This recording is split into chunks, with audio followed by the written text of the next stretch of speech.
Betting. From the earliest odds to in-game live betting, BetOnline provides you with all the action and the ability to watch the games as they happen. With the largest selection of odds on everything from football, NBA, and college basketball, NHL to UFC and MMA. Head to BetOnline today to get in on all the action with America's most trusted site for online wagering. BetOnline, the game starts here. Who that say they gonna beat them say? Who that? Who that? Who that say they gonna beat them say? Who that? Who that? Who that say they gonna beat them say?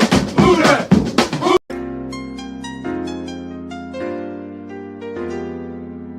Yeah.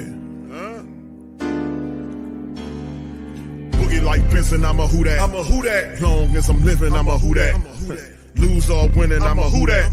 Sports Coma, yeah, this is where we do that. Where we do that, where we do that, where we do that, where we do that, where we do that.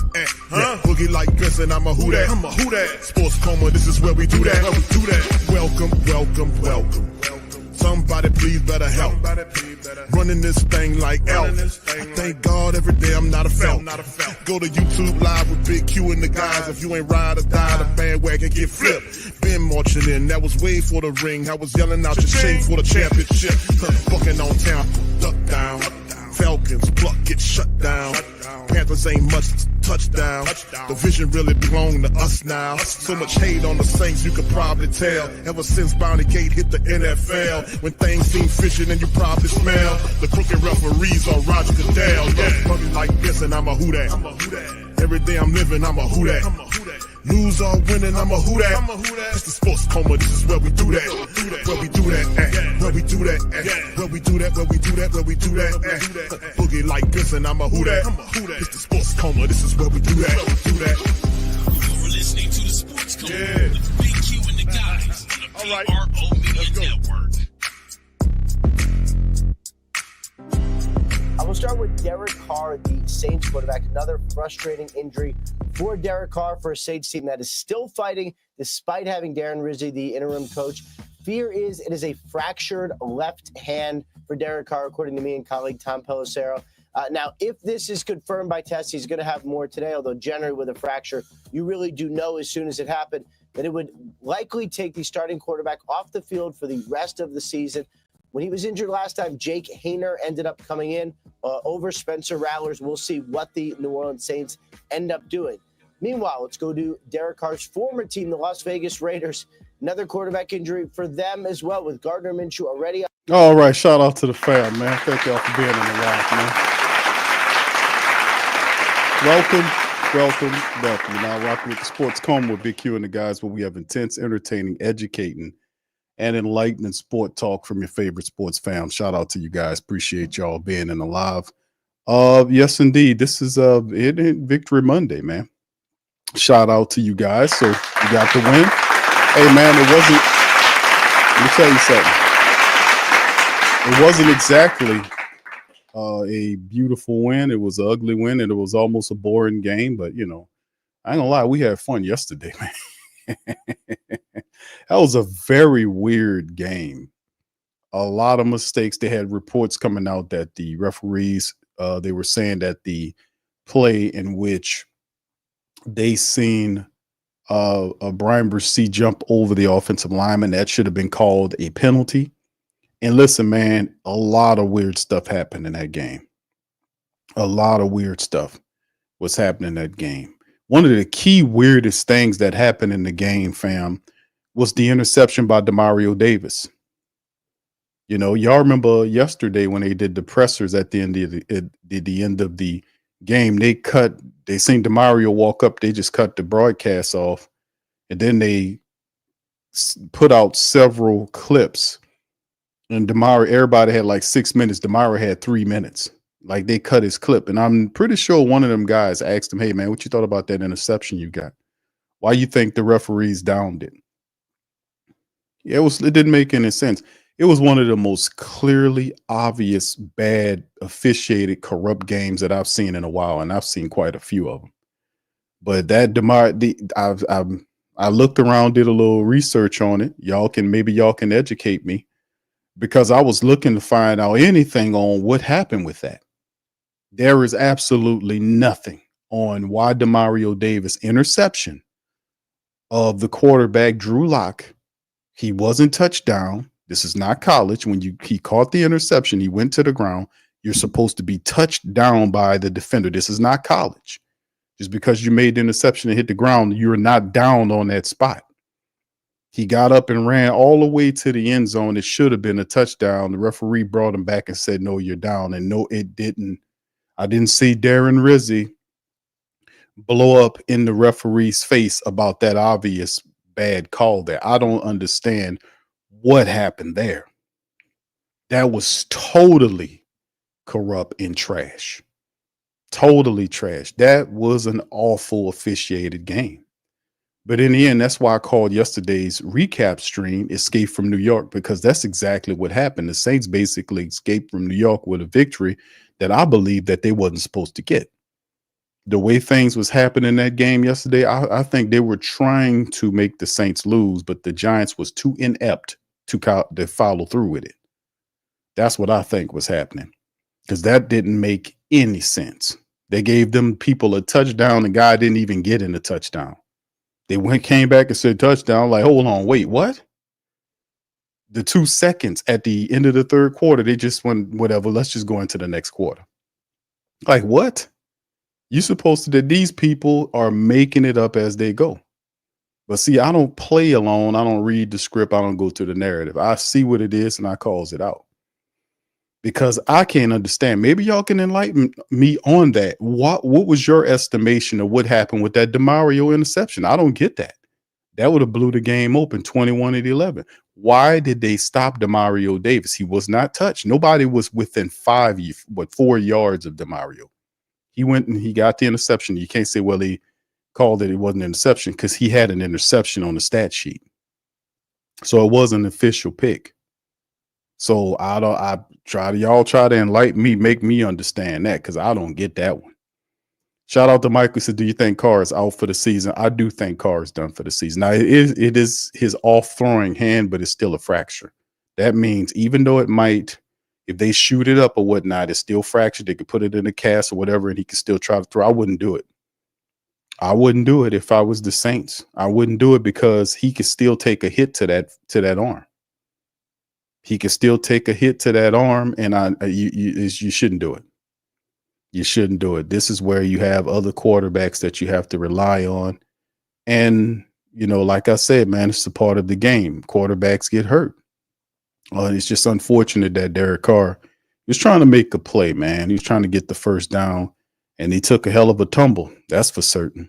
That was a hardcore tumble a man took, man, yesterday, man. That was a hardcore tumble, wasn't it, fam? I was saying, man, I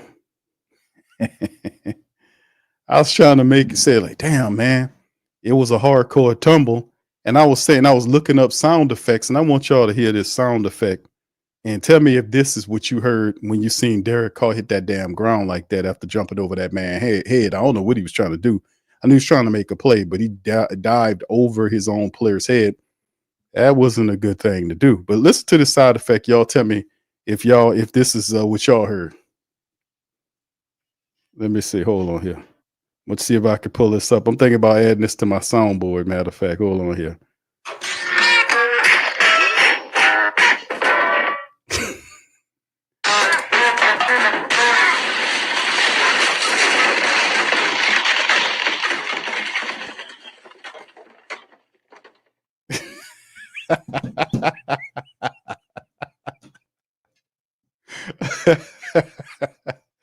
Hey, listen, man, we got love for Derek Carr, man, but that was I like the man. I like what he tried to do, man. He had heart on that.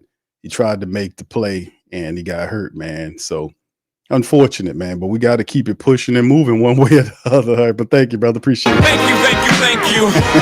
Get fucked too kind. Oh, man. Big ups to y'all, man. Appreciate y'all for being in the stream, man. Much love, man. Appreciate y'all. Jonathan, good to see you, man. Yeah, he gave himself up, Jonathan. You're right. Absolutely. He gave himself up. What's up, Pops TG? Shout out to you, Pete. Good to see you, OG Jerry. Much love. What's up, Desi? Big ups to you, brother JT in this thing. All right. What's up, Kathleen? Big ups to you. Much love to my queens out there. All right, Rico. What's up, brother? How you doing, sir? Appreciate you. What's up, brother James? How you doing, my brother? All right. Pete says, Q, you see that it never discussed even on the, I know that's, bro, listen, I watch all that, man. And it's like I told you, when something's funny, it's like a glitch in the matrix. It's like, say, for instance, you was watching a sci-fi movie, right? And it's one of these Jason Bourne type movies, right? Let's say the bad guy, right, was contracted to go and take care of some business against a very important person, right? Let's say the guy got on a bus, right? He went from one city to another city with a bunch of tall buildings, right? Let's say some kind of way he acquired information on where his target was, where he can be neutralized, and he found where the building was, hid outside at a certain period of time, was astute enough to be able to know that there was no law enforcement officers out there, right? No security, right? And this important VP was roaming around despite the threats on his life. Some kind of way, this guy in this movie, right, hits him 3 times, right? Jumps on the electric bike, goes all down the city, right? Into the park, discards his bag, right? Then he gets through the park. Now, granted, he never been there before, according to what the movie tells you. Goes on out, gets on the bus, right? And goes to a whole nother city and then did all that and got through all of that. And then somebody at Popeyes catches him. That's the end of the movie, right? Let's just say that kind of stuff. But when stuff like that happens, it's like a glitch in the matrix, right? Right? So anyway, that's what I'm saying, man. I'm saying like that was a glitch in the matrix you seen yesterday, right? That when that Demario Davis interception happened, he was not touched. He did not drop it. It counted as an interception. He gets up, returns it all the way to the touchdown. And they said, no, you were down here. You're like, how? The camera sped past it. The damn coach who's very noisy and likes to spit and spew at his own players and bitch and complain at his rookie punter, but had no smoke or no fire or energy for the referee after taking a touchdown off the board. An interception which nobody touched him. What is going on here? Maybe later on in the show, we need to ask Rizzi about that and see if he can stop sniffing for a moment and tell us what he thought happened. Anyway, big ups to y'all, man. Yeah, they would. Yeah, please help me on that. Help me understand what happened with that Demario Davis touchdown takeaway. Tell me what happened. I don't know. Brother James, what's up, sir? Says Q. He says, your thoughts on the team trading for Malik Hooker. No, not Malik Hooker. You're talking about from the Lions. Damn, what's the brother name? Not Malik. Malik is the safety. I know who you're talking about, the backup quarterback the Lions have, and still keeping all of our picks, bringing in youth and talent that learn behind golf is valuable. It's kind of weird how that's going in reverse, right? Detroit pilfered a lot of our coaching staff. Then the Lions then pilfered people like Alex Anzalone, who was a shell of himself when he left here and then rediscovered himself. Even A.J. Klein had a bit of extension after he went to Buffalo Bills from the Saints. So the Detroit Lions pick up several players from the Saints and coaches from the Saints revitalize the organization, and now they're the belle of the ball. Kind of weird how that energy shifted, isn't it? Oh man, but yeah, I like Hooker. I think Hooker is a terrific quarterback. I just don't think the Saints have the imagination to go and get him, my brother. I think he's a solid young quarterback. When it was drafting a guy, I think he's going to be a star for him. When Golf was out of there, remember Hooker got in there and he looked really good. That's a solid quarterback. But again, I don't think they go for it. I wouldn't be opposed to it because at some point, I don't think the Saints will have the money to be able to go after an expensive veteran. So these type of quarterbacks would be your option. You see what I'm saying? Life, man. Isn't it grand? Thank you, James. Big ups to you, Mr. O. All right.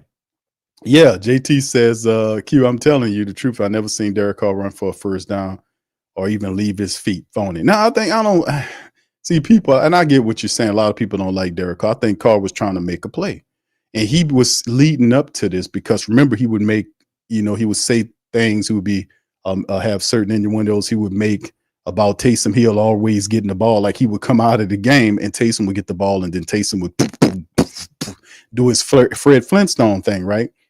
But Carr put one in the chat if y'all remember that. Carr would make statements like, yeah, such and such, I can run too. He said that. So I don't think this is not something that he capitulated in his mind that he can do. I don't think when he left his feet that he felt like he was going to, end up hitting the ground like an airplane with no wheels. I don't think he realized that, right? What I think he knew is he was just trying to make a play. When he left his feet, he was just trying to make a play. He just had a horrible landing. And when he hit that ground face first, I was like, yep, that's going to be difficult. What's up, Clint? Shout out to you. Who that daddy? Brian Lane. What's up, Brian? Big ups to you. Much love, fam. Josh, Jasher. What's happening, fam? He says, protect Spencer Rattler, star Jake Haener. All right. I got you, brother. Appreciate you. But yeah, man, this is very interesting, man, to be honest with you about the whole Derek Carr situation, man. And we'll see exactly how it all ends, man. But me personally, if I wouldn't play him, if he has a fractured wrist and he also is dealing with a concussion, so I don't think he clears concussion protocol this week for the Commanders. So next week he'll have a week to get on. But if the man has a fractured wrist, I wouldn't play him because he could take a hit. He could take a hit on that fractured wrist. I wouldn't play him. I know it's on his off and on his off arm or hand, whatever, but I wouldn't play him. The Saints gonna have to figure out a way to win another way, man. You get me? All right, yeah. I hear you, Pops TG. That's right, fam. This ain't on cue, bro. What you talking about? Nah, bro, that was a movie. What you saying, brother? That was a movie. That was a movie I just told y'all about. Okay. Now, if it imitates life a little bit, then, most movies do, don't they? In the movie is a Popeyes. He gets caught eating Popeyes chicken. All right. Come on. Yeah. He's crafty enough to do all that other stuff I told you, maneuver around a big city with cameras every which way, find a scooter, get to a park where he's supposedly never been there. And then also in the movie too, it's really weird though. In the same movie, the authorities in the movie rule out any connection to anybody else before the investigation's done. In the movie. Isn't that odd? It's very unique, isn't it? It's very, very interesting how things go on in this magical movie world, right? All right. All right. Willie says, I would say that Haener, but he always looks like a deer in headlights. Yeah. And by the way, man, thank you for reminding me on that. If y'all look in the chat, man, there is a poll question up for you guys. I want you to feel free to vote on that poll in the chat. The question is, who should start at QB if Carr is ruled out? Right? Because I'm going to play Rizzi, and Rizzi didn't rule him out. He hadn't made a decision on that. And that is how you do it, because you don't want to tip your hat too early against your rival, not your rival, but your opponent coming up this week, which is Jaden Daniels and the Commanders. But right now, the question is, who should start? Is it Jake Haener or Spencer Rattler? Well, out of the 40 plus people that's voted thus far, 75% of the people are saying Spencer Rattler should start, and 25% has Jake Haener there. Y'all vote. Let me know how y'all feel. All right, fam. So anyway, let's hit some of this stuff, man, because you heard us bringing the broadcast in, and Palacero was talking about this.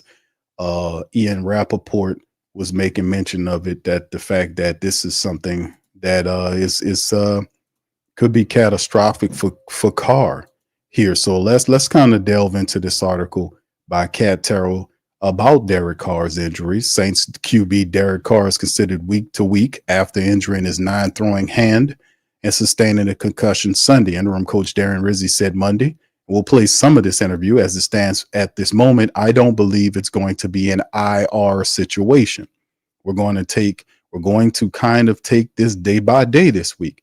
He's in the concussion protocol. Also, he has to complete the first step of that tomorrow. So it is a double aspect in terms of the injury. Now, Rizzi said that, quote, the left wrist injury was feared to be a fracture after initial testing Sunday. Does not look as if it would require surgery, although Carr will get a second opinion. Rizzi declined to confirm if it was a fracture, right? If it was surgical, we'd be having a different conversation, which is why this is going to remain a day-to-day, week-to-week type of thing. But it has been done before, so that's why we're going to discuss the options and see where we're at. Rizzi said Carr was sore Monday, and the team will monitor the swelling on his hand this week. The team had not decided who would start if Carr was ruled out versus the Commanders, but Rizzi said he would meet with the offensive staff to make the decision if needed. He said whomever gets the nod would get the majority of the snaps in practice this week. The Saints started rookie quarterback Spencer Rattler for 3 games when Carr was out because of an oblique injury early this year, but that was a decision made by then Coach Possum, who was fired early in the season. We're going to have to make a decision on that sooner than later. The rep count is going to be important, Rizzi said. Rizzi said he felt both Rattler and Haener have performed well when called on this season, but again, reiterated that he wasn't ruling out Carr, even if he wasn't able to practice during the week. We're going to have to figure what guy is going to give us the best chance to win. Rizzi said, I feel strongly both ways, but I really do like both guys give us a chance. So this is just coach speak, but it's a very smart strategy for a coach to use to not to tip his hand to his opponent for this upcoming week, which is the Washington Commanders, as we said before. So this would be an interesting type of situation with Coach Rizzi. And also, man, in his interview today, if y'all heard it, for those who've heard it versus who's not, we will listen to it over again. But I really like the line of questioning by Mike Triplett. Let me give Mike Triplett a round of applause, man. Mike Triplett listens to the Who Dat Nation. Shout out to Mike Triplett and Nick Underhill, man. Both of those guys, I would grade them as our best insiders. Not only just that, but these guys are not hoity-toity types, you know. These are people, these are men of the people. And I'm saying that because they ask the questions that we want to know. And I liked his line of questioning to Darren Rizzi. And I'm going to play it in a little bit. I'm going to go through some of these articles, but I love his line of questioning. He didn't relent. He started with one and then had another one there and kind of held it to him. And then Rizzi got displaining. Rizzi started to get displaining. And I'm going to kind of tip into that when we go over there. Well, we got to finish up what we got to do. And, we got to, he started to get displaining and sniffing and shit. So I like, okay, Mike Triplett, I like what you got going on there, my brother. That was good. That was some good questioning right there. But he kind of got him tap dancing a little bit. He kind of got like in old Wild Wild Western movies, he started doing this and shooting, the evil cowboy shoots at the other guy, the store owner's feet to make him dance. He started to kind of shoot at his feet a little bit with the question. And Rizzi got the tap dancing, man. He kind of started sniffing all fast and shit and tap dancing. All right, but man, let's keep it going, man, on this. But yeah, we got to look at the Carr situation and basically the options for both these guys, man, to be quite honest with you, as we move forward. It's going to be either one of these gentlemen, man. We're going to, like we said, we got Spencer Rattler, and these are his numbers. These are Spencer Rattler's numbers right now through the season 2024, 571 yards, 1 touchdown, 2 picks, and a QBR of 33.9. It's not really good or great numbers right here, but after all, this is a rookie quarterback. And pretty much what it boils down to, fam, is you see this, like, right, and that's why Coach Possum got a lot of stuff going on. A lot of Who Dat Nation got behind Spencer Rattler. They like Spencer Rattler. So a lot of people is like, yeah, man, we got a quarterback We like this kid. He got a lot of talent. So a lot of the Who Dat Nation rode with Spencer Rattler. They just attached themselves to him. No disrespect to Jake Haener. It's just that's how it goes sometimes. You like who you like, you get that? And the Who Dat Nation attached itself to Spencer Rattler, and they wanted to see him go out there and see what he can do. And Spencer Rattler went out there and he had some games where things just didn't work well for him, and it was a struggle. A lot of stuff was going on, and you expect the rookie to struggle. So they had some positive stuff going on. They had some negative stuff going on. It was kind of a mix. But in the end, a lot of people know during the training camp and the preseason that Spencer Rattler won the job, and it wasn't close. But he didn't get the starting nod, not starting nod, but the backup nod behind Derek Carr when the season started. He ended up being, and it was a whole bunch of political games behind it. And I pinpointed it all this before it happened, told you it was going to happen, and it played out just like that wonderful movie I just told you all about, right?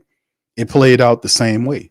It played out where Rattler ended up being the emergency quarterback because what they were attempting to do, Dennis Allen, Coach Possum, was attempting to do is not allow any pressure to happen for Derek Carr. They was trying to keep the pressure away. That's why they made him the third quarterback and put Jake Haener there, because ain't nobody running for Jake Haener. They just used him as a buffer, which is disrespectful. It is, and that's what made me really go in on him, because you're not supposed to do that as a coach. If the guy wins the job, he wins the job. He's the second stringer. And if the first guy don't like it, who's making all this money, then he needs to step his game up. But there is no way in shape or form as a coach that I'm trying to protect you from my players on it. If they got a guy right there and he's pressing you, well, too damn bad. And the only guy I really seen that happen to in the NFL that's of substance was Tom Brady. Tom Brady is in a different situation because Tom Brady was an established, when he was with the Patriots toward the back end of his career, he was already a walk-in Hall of Fame. He could have stopped playing them. He was going into the Hall. He told Belichick that he did not want Jimmy Garoppolo there because they seen Garoppolo as the heir apparent to Tom Brady, and Garoppolo was balling. And Bill Belichick didn't want to do it, but he had to make a decision to make Tom Brady happy. So he shipped Jimmy Garoppolo out of there. Tom Brady did not want any competition, and Jimmy Garoppolo was putting some pressure on him. He was out there playing, and he shipped him on. That's how it went. This is totally not the situation, but when you got an off-code coach that was operating, doing stuff like that, he throws his team under the bus, apologize. He's just a dummy. They got him up out of here, and I'm glad. But they kept Spencer as the emergency quarterback. As long as Derek Carr is healthy, no harm, no foul. But the moment Carr gets hurt, thus then Spencer Rattler then flip back to starter. If that's the case, then why is he the emergency quarterback? Unless it fortifies what I was saying just a moment ago. And it is. So we'll be watching to see. And matter of fact, that's why I was giving shots out to Mike Triplett, because his line of questioning was leading into that. He knew what I was talking about. Because I was saying it, then I was like, explain this thought process. He won in preseason. Why is he the emergency quarterback? When Carr's healthy, but when Carr's hurt, it's Rattler. Explain that. That's what Triplett was trying to get him to do, and he started tap dancing his ass off. I'm going to play the interview. But anyway, what should it be? A lot of people believe is Spencer, but when Carr goes down, it usually is Spencer Rattler.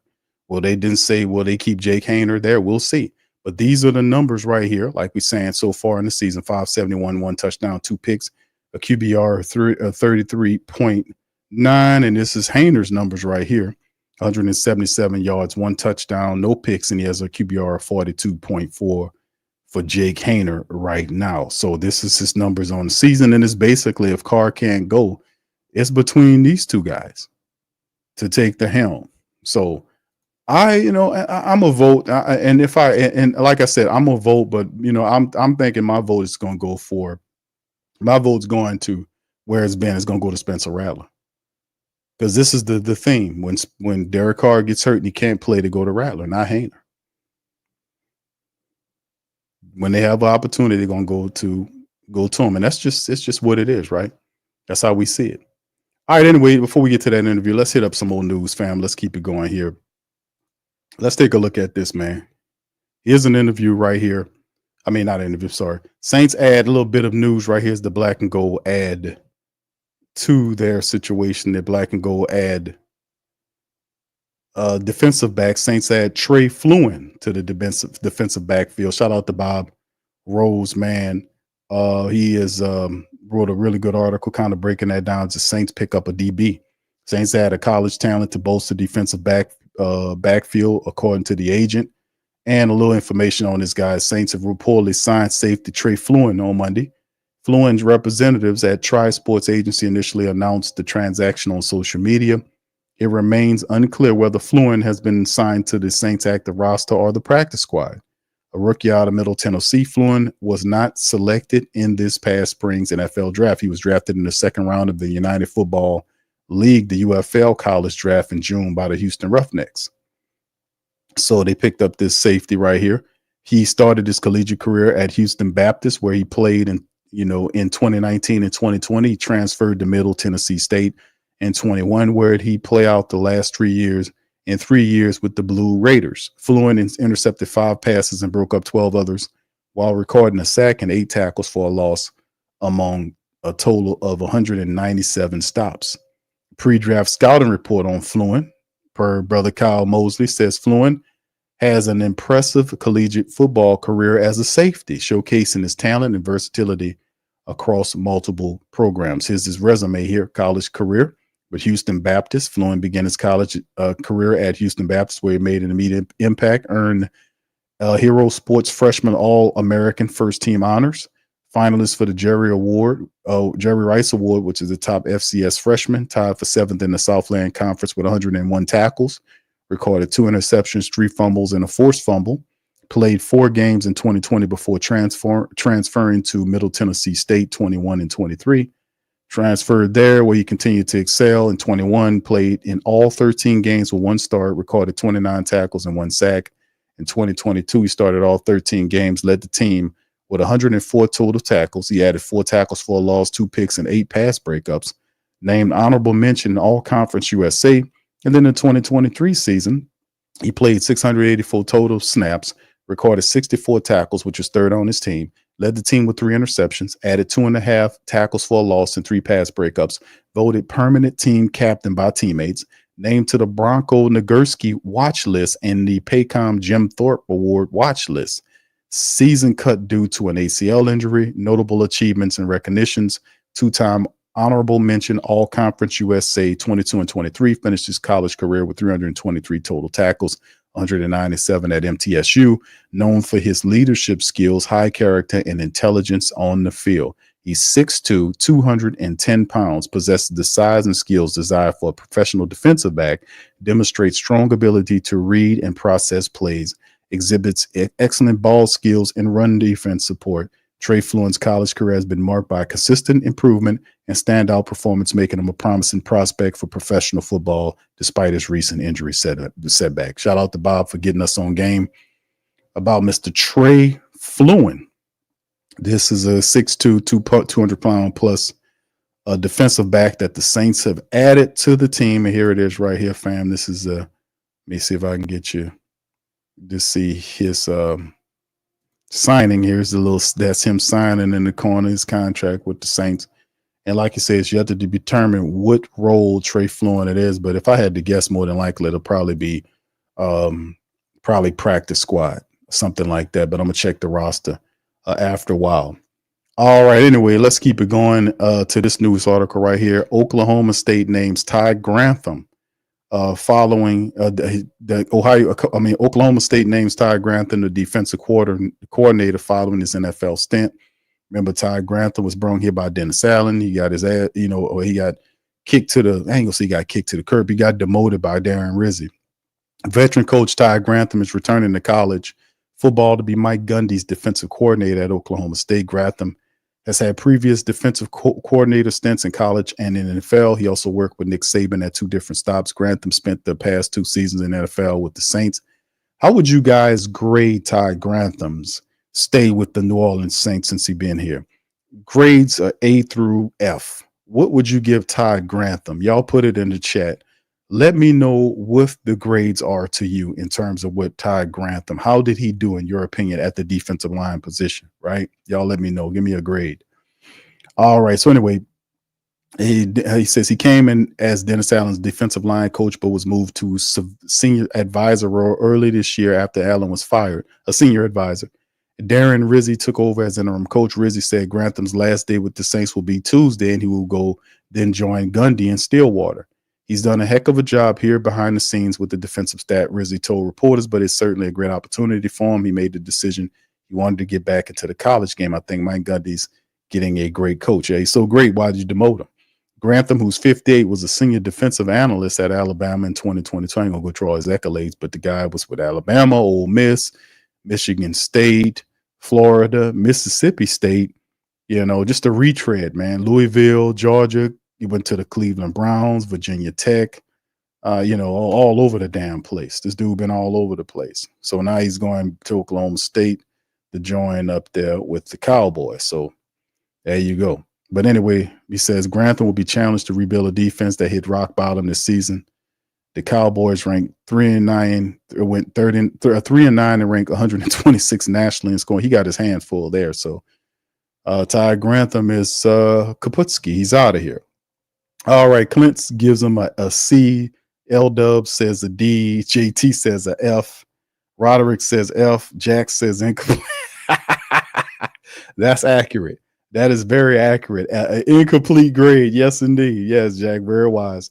And Wallace, Brother Wallace, shout out to Brother Wallace, gave him a F. Me, I have to give him a low grade too. Anytime you get demoted, then you're not a great coach. And you see what Rizzi was being just kind, like, yeah, they're getting a hell of a coach. He's so great. Why you demoted? Well, you see, a little communication and, sure, but it don't hurt him to say nothing because the guy's gone, right? He's out of his hair. All right. Yeah, it's crazy, man, at the end of the day. But anyway, let's hear it is, man. Let me get to Rizzi, man. Let's hear from Coach Rizzi. This was what he said today about what was going on with Derek Carr. Let's kind of listen to this interview right here, man. I think a lot of this, I like the line of questioning in this game, and then y'all throw y'all questions in the comment section. We're going to go over it. I see a Giant says a D. Willie says F. F plus says Reggie. Reggie gave him an F plus. Okay, how you give somebody an F plus, bro? How is a F plus? A F plus will put you close to D minus, right? Is that how I go? The only worse than that is a F minus, right? You at the bottom of the scale. You got an F and an F minus. No, I think an F minus is incomplete is worse than all. He didn't do enough to even be graded. I think the incomplete is the worst. But anyway, is Darren Rizzi, man. All right. What can you share on Derek Carr's outlook? I've already seen some reports out there, a little bit false. So right now, obviously, like I said yesterday, Derek's dealing with a non-throwing hand injury. As it stands at this moment, I don't believe it's going to be an IR situation. I think it's going to be a week-to-week situation. So we're going to kind of take this day by day this week. We'll see how this week plays out. But that's really where we are right now. So it's a non-throwing hand. He is in the concussion protocol also, so he's got to complete the first step of that tomorrow. So it is a double aspect in terms of the injury. You're dealing with both. So we got to obviously, see what happens there. But this will be a day-to-day right now this week. And really, I think it's going to end up being the way it looks, it'll end up being a week-to-week situation with him. A couple thoughts. Yeah. In the concussion protocol means he was diagnosed with a concussion. He was. So regardless of the hand, and I think that's maybe where I know there was initially there was some question. He went down. I think they were initially more concerned about his concussion at the or the head injury aspect of it in the beginning, and then kind of went to the hand injury as a secondary thing. And then, regardless of what the prognosis is with his hand and what they have to do to fix it, can a quarterback play with this? Pete Werner played with the club. Yeah. Alvin Kamara played with the broken hand. Like, what needs to be satisfied for you to consider playing a quarterback with a broken nose? It's a good news, bad news situation, right? The good news is it's not his throwing hand. The bad news is we're obviously dealing with an injury here that's that we have to kind of play it by ear with. And I'll say this: it's been done before. I don't know if it was Justin Herbert off the top of my head or Josh Allen or whoever it was has had these injuries before with this non-throwing hand. It appears at the moment that it's non-surgical, which is a big aspect of it. If it was surgical, we'd be talking about having a different conversation, which is why this is going to remain day-to-day, week-to-week type of thing. And so, but it has been done before. I think you guys have seen before where guys have played with whatever that thing is called. I don't even want to, where your wrist and all that stuff. So that's why we're going to kind of discuss the options and see where we're at. So, like I said, we're also dealing with the concussion aspect of it. So we have to make sure he's cleared there from that aspect, and then we'll take one step at a time. If he clears a concussion, then we'll see if he's going to be able to function. And listen, it might be, like I said, literally a week-to-week thing here as we go. We'll get more functionality back and see where we're at. So he's obviously sore today. It's the day after the injury. So when I say day-to-day, we'll see how he follows up with the everything, swelling, all that kind of stuff. We'll see where he's at moving forward. Yeah, this is going to be interesting, man, because I think Rizzi, they're waiting for more reports here. They said that he was going after to get a second opinion on what's going on with the injury. And the concussion is one thing. And then, of course, it was just the way he landed. It was just not it's a hardy move. I got to give him credit for trying to make a play. But to lunge yourself over the top of your receiver, and they just cleared out. And, he just went down, crashing down to the ground. It's like, the receiver is the wide receiver, which was Kevin Austin Jr., and the defensive back where Kevin Austin was blocking the DB or the player out toward the sideline in some kind of way. Derek Carr, who had a pair of wheels, give him credit, he was able to get away from Brian Burns because Brian Burns was chasing him down. That's why he scooted out of the pocket toward the right side of the field. He ran away from Brian Burns, and Brian Burns is an athlete. And he tucked the ball down, tucked the ball in, and he ran away from Brian Burns. I was like, okay. And then as he was turning, he was seeing that marker, and he tried to dive toward the marker, and it just, he would have been all right had he not tried to leap over Kevin Austin Jr. and that defender. Because if he would have leaped, it could have happened a number of ways, right? He could have leaped on him, and then they both would have kind of carried him down to the ground, and he would have been all right, but it was how it worked. It's like he jumped, and then they they split apart like the Red Sea. And then here come all the Pharaoh's men, all the water. It just didn't end well. But yeah, a potential fracture. Remember, we talked about this on the show. We had, I pulled up the report or the tweet from a orthopedic, I think the man's orthopedic doctor, who was looked at it and said, that looks like he basically nailed it. Looked like that's how fractures happen. The man basically called it.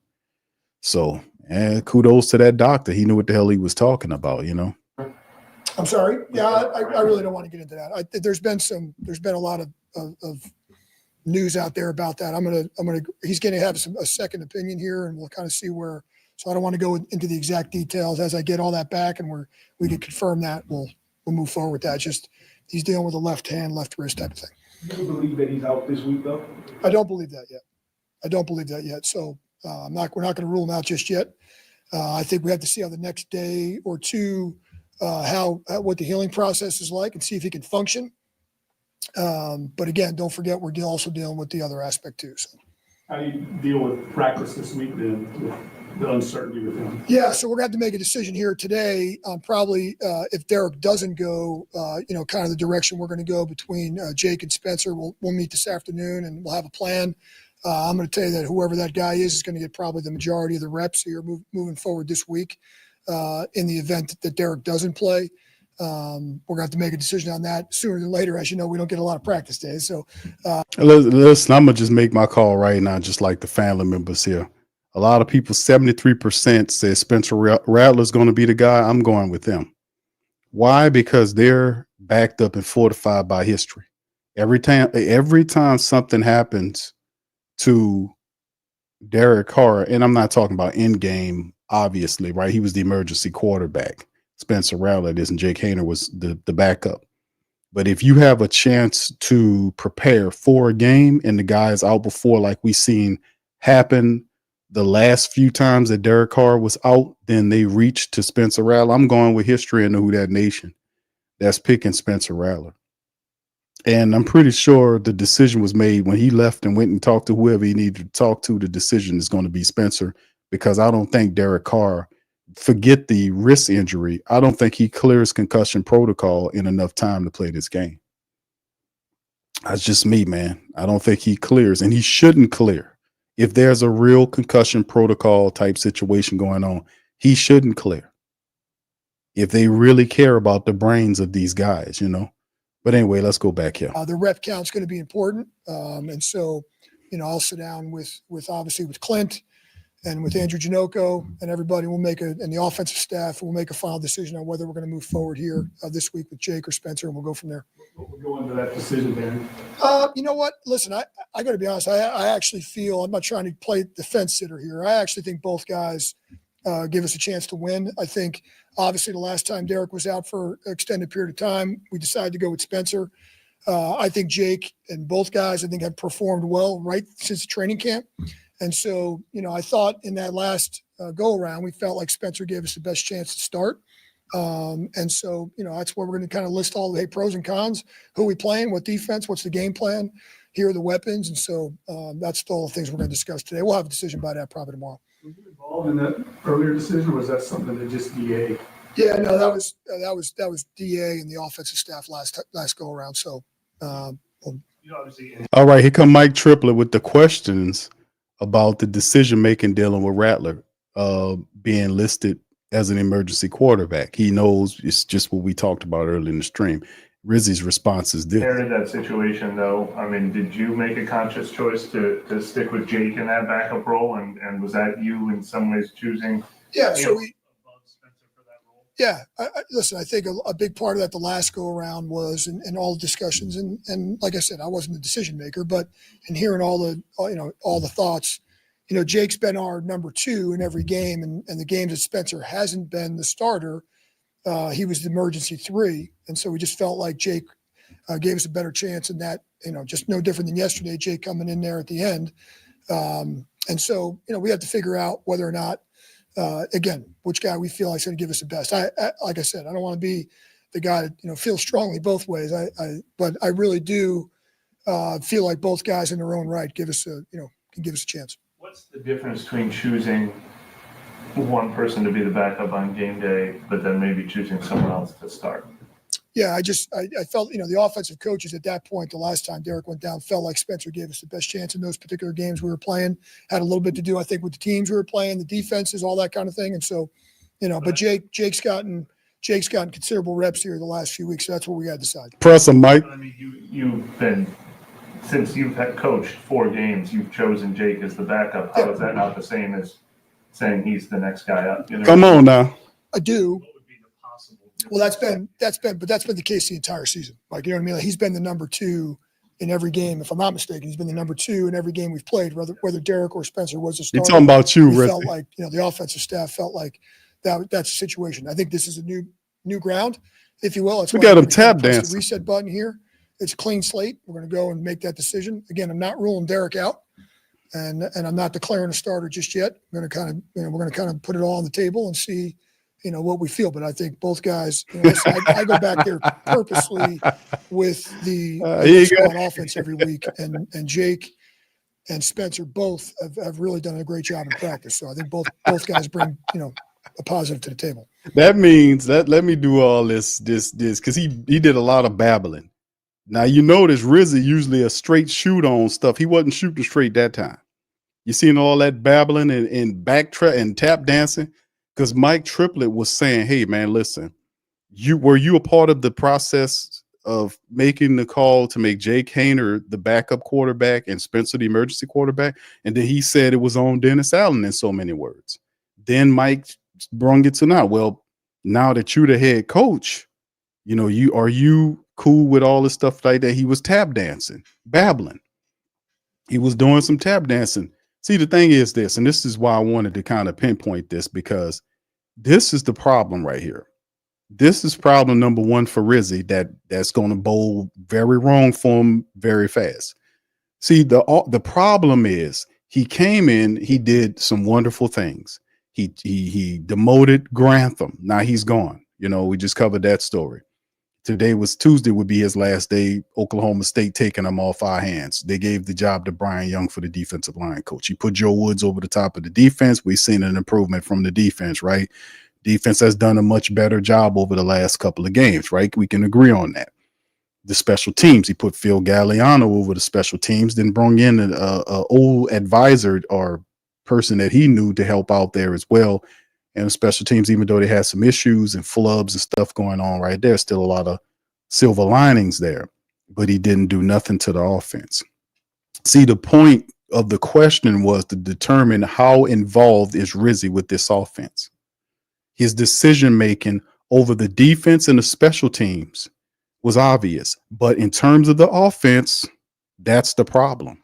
That's what that line of questioning is exposing. And he's talking about going and talk to the other offensive people to make a decision. See, he's indecisive. He don't know where to go to. You can hear him trying to not tip his hand insofar as trying to give one guy more credit than other guy, right? He's trying to do that. But this just shows that his involvement in terms of his offense. And that's the problem. The offense is the problem. The defense is playing better. The special teams is having the issues, but you know, they missed some field goals, this, that, and the third. But really, offensively speaking, some of those drives, some of those possessions, we were supposed to get some scores going on. The offense is up and down. It fluctuates. We had our 5 starting offensive linemen back. We had the MVS here, there, in the third. And if the Saints need more pieces offensively speaking, and I kept saying this over the last several weeks when we had all these injuries hitting us, that we need to keep going out into free agency and see if we can find some more help. Whether we can go pilfer some guys off the practice squad, whether we can, you see what I'm saying? We need more people. We need to be able to figure some stuff out. If you're not going to use Mason Tipton, send him on down to the practice squad or release him and bring somebody here to help us. We need some help here at the wide receiver position. We need some guys to stretch the field. We need some more guys to help out. We need another speed component because Pettis is there, but Pettis is kind of controlled in what he can do offensively speaking because he's dedicated to the return game. So we trying to figure we need some more help offensively speaking. You see what I'm saying? We need some more help there. He's not involved like that. He really isn't. He kind of still doing the similar thing to Dennis Allen, kind of leaving him on the island and letting him operate. And I think that's not a good decision. I think he needs to get over there, get his ass over there and start giving some of those play calling duties. If you don't to the run game coordinator, let him help out, kind of make him a unit. You see what I'm saying? Let Rick Dennison get involved in this play calling because this play calling is another thing. If we need some more help, and we definitely need some more help in the wide receiver room, let's go out there and see if we can find some guys to help us. They're just sitting back like we good with what we got. You're not good with what you got. You had no room to go over there and say, well, the defense needs help. We need to do this. The special teams did this, that, and the third. The offense is fine. No, the offense is not fine. No, it's not. The offense is struggling. The offense is struggling. We scored 14 points against the Giants, man. And, you know, they were playing pretty good up front. But, hey, listen, not to take nothing away from the Giants, but the Saints couldn't even run the ball effectively. I mean, we had some tough running from Kendre Miller, but they locked in on Alvin Kamara and shut him down and put the game in Derek Carr's hand. And we were struggling to move the ball. So, in part, if their offense was even halfway incompetent, they'd have made it scary for the Saints. But I'm saying over the last couple of games, the offense is not where it's supposed to be. We need something else. We need some more ideas. We need something to rekindle the fire in our offensive lineman. We need something else. We need something else going over there. So for him to leave the offense alone without making any changes, that was a serious mistake. And then this line of questioning exposes that, in my opinion. about how are involved are you in this offense? Are you doing what Dennis Allen did and just go ahead and say do this and just leave him the hell alone? Or is that what's going on here? Boy, he was show tap dancing, and I listened to a lot of Rizzi. I ain't hear him tap dancing like that before. He was babbling and tap dancing on that one. Mike Triplett had his 6 shooters out, and he was doing, and Rizzi was doing, them feet was moving. Them damn feet was moving on that one. Positives to the table. When it comes to evaluating like how Spencer did the last time, do you kind of look at the offensive line he had, the things from a coordinator and out and personally? I mean, everything goes, right? The receivers, all right, the offensive line. Well, obviously, we've been dealing with injuries all year. So, it's going to be a total package on that type of deal. So, yeah, we're going to look at everything. We're looking at all that. But is it possible that the week starts with Jake and Spencer handling the reps because Derek's not ready? But later in the week, Derek could be cleared and could start without practicing significantly? I think that's likely, actually. I think it's likely. Whoever we go with, decided between Jake and Spencer, I think we'll likely get the majority of the reps here early in the week. And a lot of that has to do with also the concussion protocol because you got to take the steps and there's only certain things you can do. And so I think that whoever that guy is will get a majority of the reps. So that'll be. But Derek could conceivably start without practicing most of the week? Conceivably, yeah. Now, just listen to what he just said. Could Derek start without practicing? And he said conceivably yes. So regardless if Derek Carr busted up or not, and I'm against playing these guys hurt, especially when they with fractured bones and all that. I'm against that. Or like if you have especially at the quarterback position. So you're gonna put Derek Carr in there with a busted up hand without any practice? Boy, you asking for some serious shit to happen, man. Listen to what he just said. The reporters the reporters are smart, man. They're asking the question because they already know. I ain't gonna say they already know the answer, but they using, like I use history as an indicator, like it's a good predictor of past behaviors, right? Because history, what it does is it reveals your pattern. That's what it's about. That's why a lot of people say that saying, and it's very accurate. History is a good indicator of past behaviors. It really is. Because like I said, it exposes the patterns that people are composed of, because you are a big pattern. You go to work at a certain time, you get up, you go to get dressed, you go to work at a certain time, you do this at a certain time, you do that at your whole schedule is set up. They used to call it rituals, now it's routine. You got a routine. A pattern, a routine is a pattern. And all you have to do is be a person that's good at pattern recognition, and you could be able to figure most people out what they're going to do. And just like I talked to y'all about glitches in the matrix, when they glitch and when they break patterns, something's up. That's when you get on your guard. That's how I go. And that's game. I'm giving you game for all my peoples out there. Listen to what I'm saying and hear me well. This applies to everything in life. This universe is set up in patterns. With the seasons changing, how they go every year, the season changes and one is going to follow the next. The only difference is some are longer or shorter than others, depending on the year and how things going, but they're certainly going to be there. The pattern of nighttime to daytime, is going to happen. It's going to happen, right? But that is game. And I call it a glitch in the matrix because what's happening, people are going to follow that pattern because they don't even realize that they're doing it until you call it out. And then after a certain period of time, they're going to forget about it and go right to it. But that's how you become a different person. You got to break your old patterns and put in a new pattern so that you get the different result. So it's all about having routine. And this is the Saints routine. The Saints routine is to do what they've been doing. Derek Carr, I would not do that.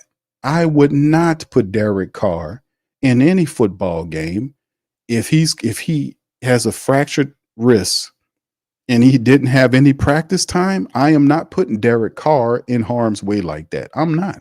I'm gonna go with the guy that been practicing. I'm not going to do it. I'm sorry. He have no practice. You know what that means? Boy, you going to get that guy going to get tore up back there. No, I'm not doing that. I don't agree about that. But like I said, these ain't no answers, bro. These are not answers. This is not stuff that's going to bring any winning to the team. It won't happen, man. What did you think when you watched tape of the game yesterday? Listen, I'll tell you guys exactly what I told the team.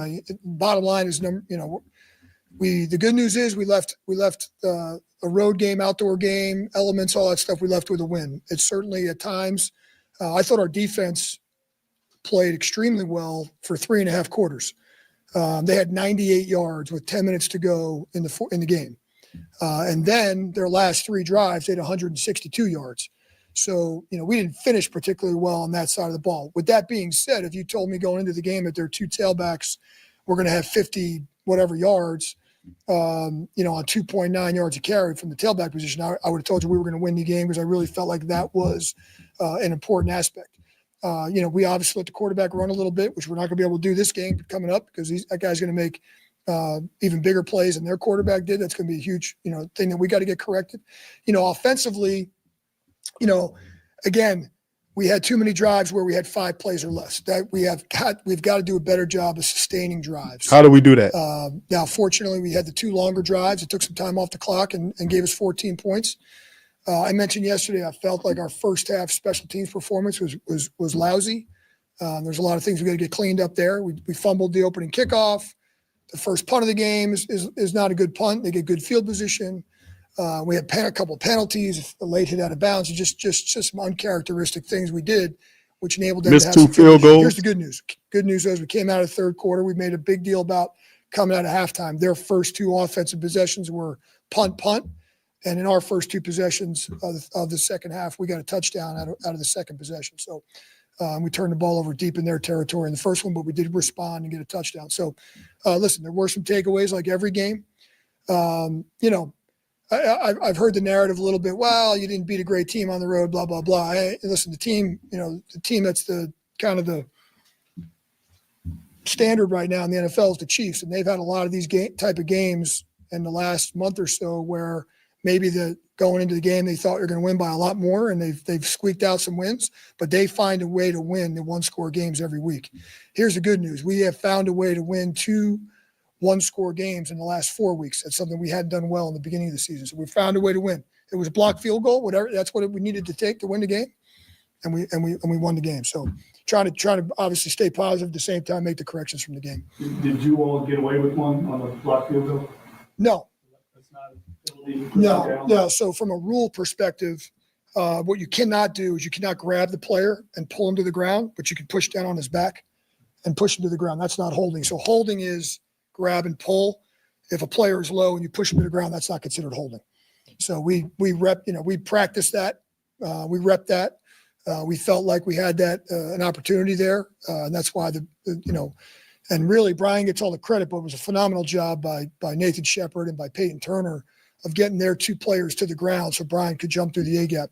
And then when you leap through the A gap like that, you can't leverage, so he can't put his hands on anybody. Right. He can't land on anybody. That's so right. He jumped clean over. Exactly prettier as it looked at practice. He stumbled a little bit, but we got enough. We got up, we got over, and he got enough up to get a hand on the ball and make it not go in. So that's kudos to him. That was, and listen, Brian Rizzi was cutting up in that game. Brian Rizzi was making plays. He had the sack. He was disruptive. I think he had a deflection. One of the Cam, I think he batted the ball down. He was very disruptive. And I asked the question, like, man, at what point does Brian Rizzi start for the Saints defense? At what point do we say, okay, the first round draft pick leads the team in sacks? He has 6.5 sacks. He just blocked the field goal. The guy literally leaped over the offensive lineman. He's 6'5", 300-something odd pounds. Leaped over him. He didn't touch him. Then had the presence as he was going down to put both his hands up in the air and got that ball and blocked that field goal. That was a phenomenal play within itself. So Coach Rizzi talking about how the special teams was kind of, was kind of down. They were 0-2 with the field goal. They did have the botch fumble early in the game, which the guy picks it up and he tries to run with it, but it wasn't a turnover. He lit up Matt Hayball on the play, but on the return, that could have been an issue with the Giants, but there was holding there. So that saved out where the referee threw the flag and negated the punt return by the Giants. So that was also a positive because that could have been disastrous, but it all worked and we were able to get from out of there, man, with no issues or problems at all. So yeah, Brian Rizzi, man, he was awesome yesterday. Very awesome, man. Push down on their helmet, but you can push down on their No, back. you can't. Yeah, you can't hit him in the head, but you can. If the podium here was the flat back, you can push down on the player. You just can't grab and pull him to the ground.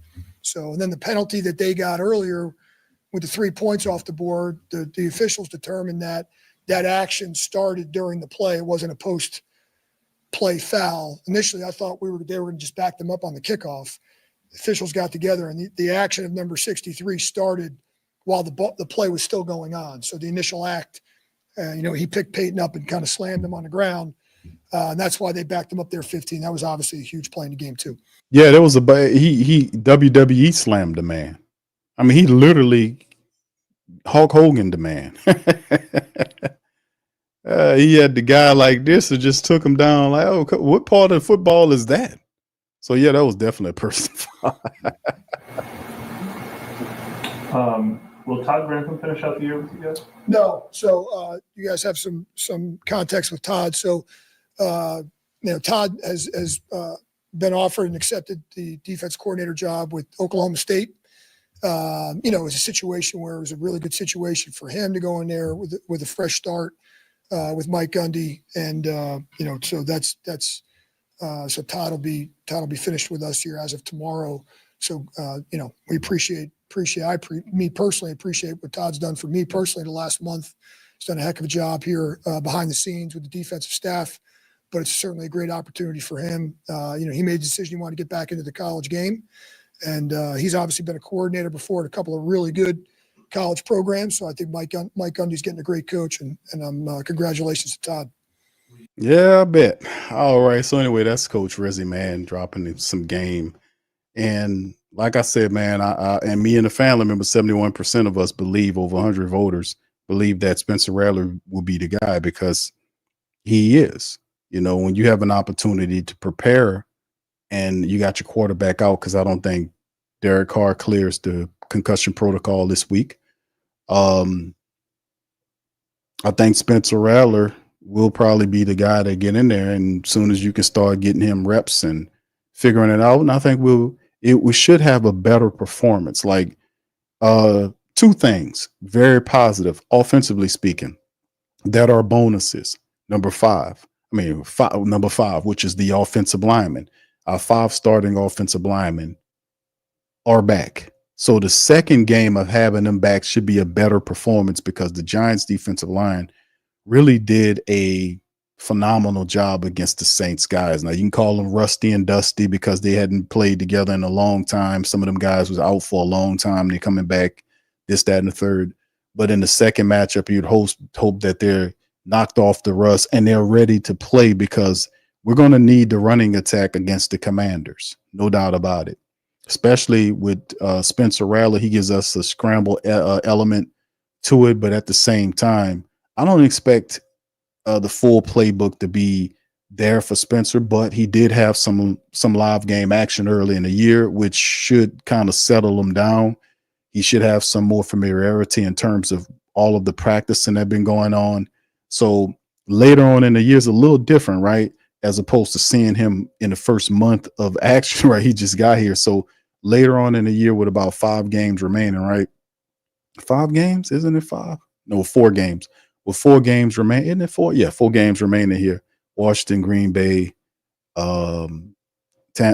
Raiders, and Tampa. So yeah, 4 games remaining. So you're looking at it, you're saying it should be more of a settle down experience Spencer Rattler that you will see, being that it's later on in the year. So he had an opportunity to sit there and learn. He got not just a game or 2. I think he was in there for 2 or 3 games that Spencer got an opportunity to get in there. So if he's the call, he has some more familiarity with that offense. So we should see a little bit more crisper version of Spencer Rattler. Also, the running attack will be very crucial.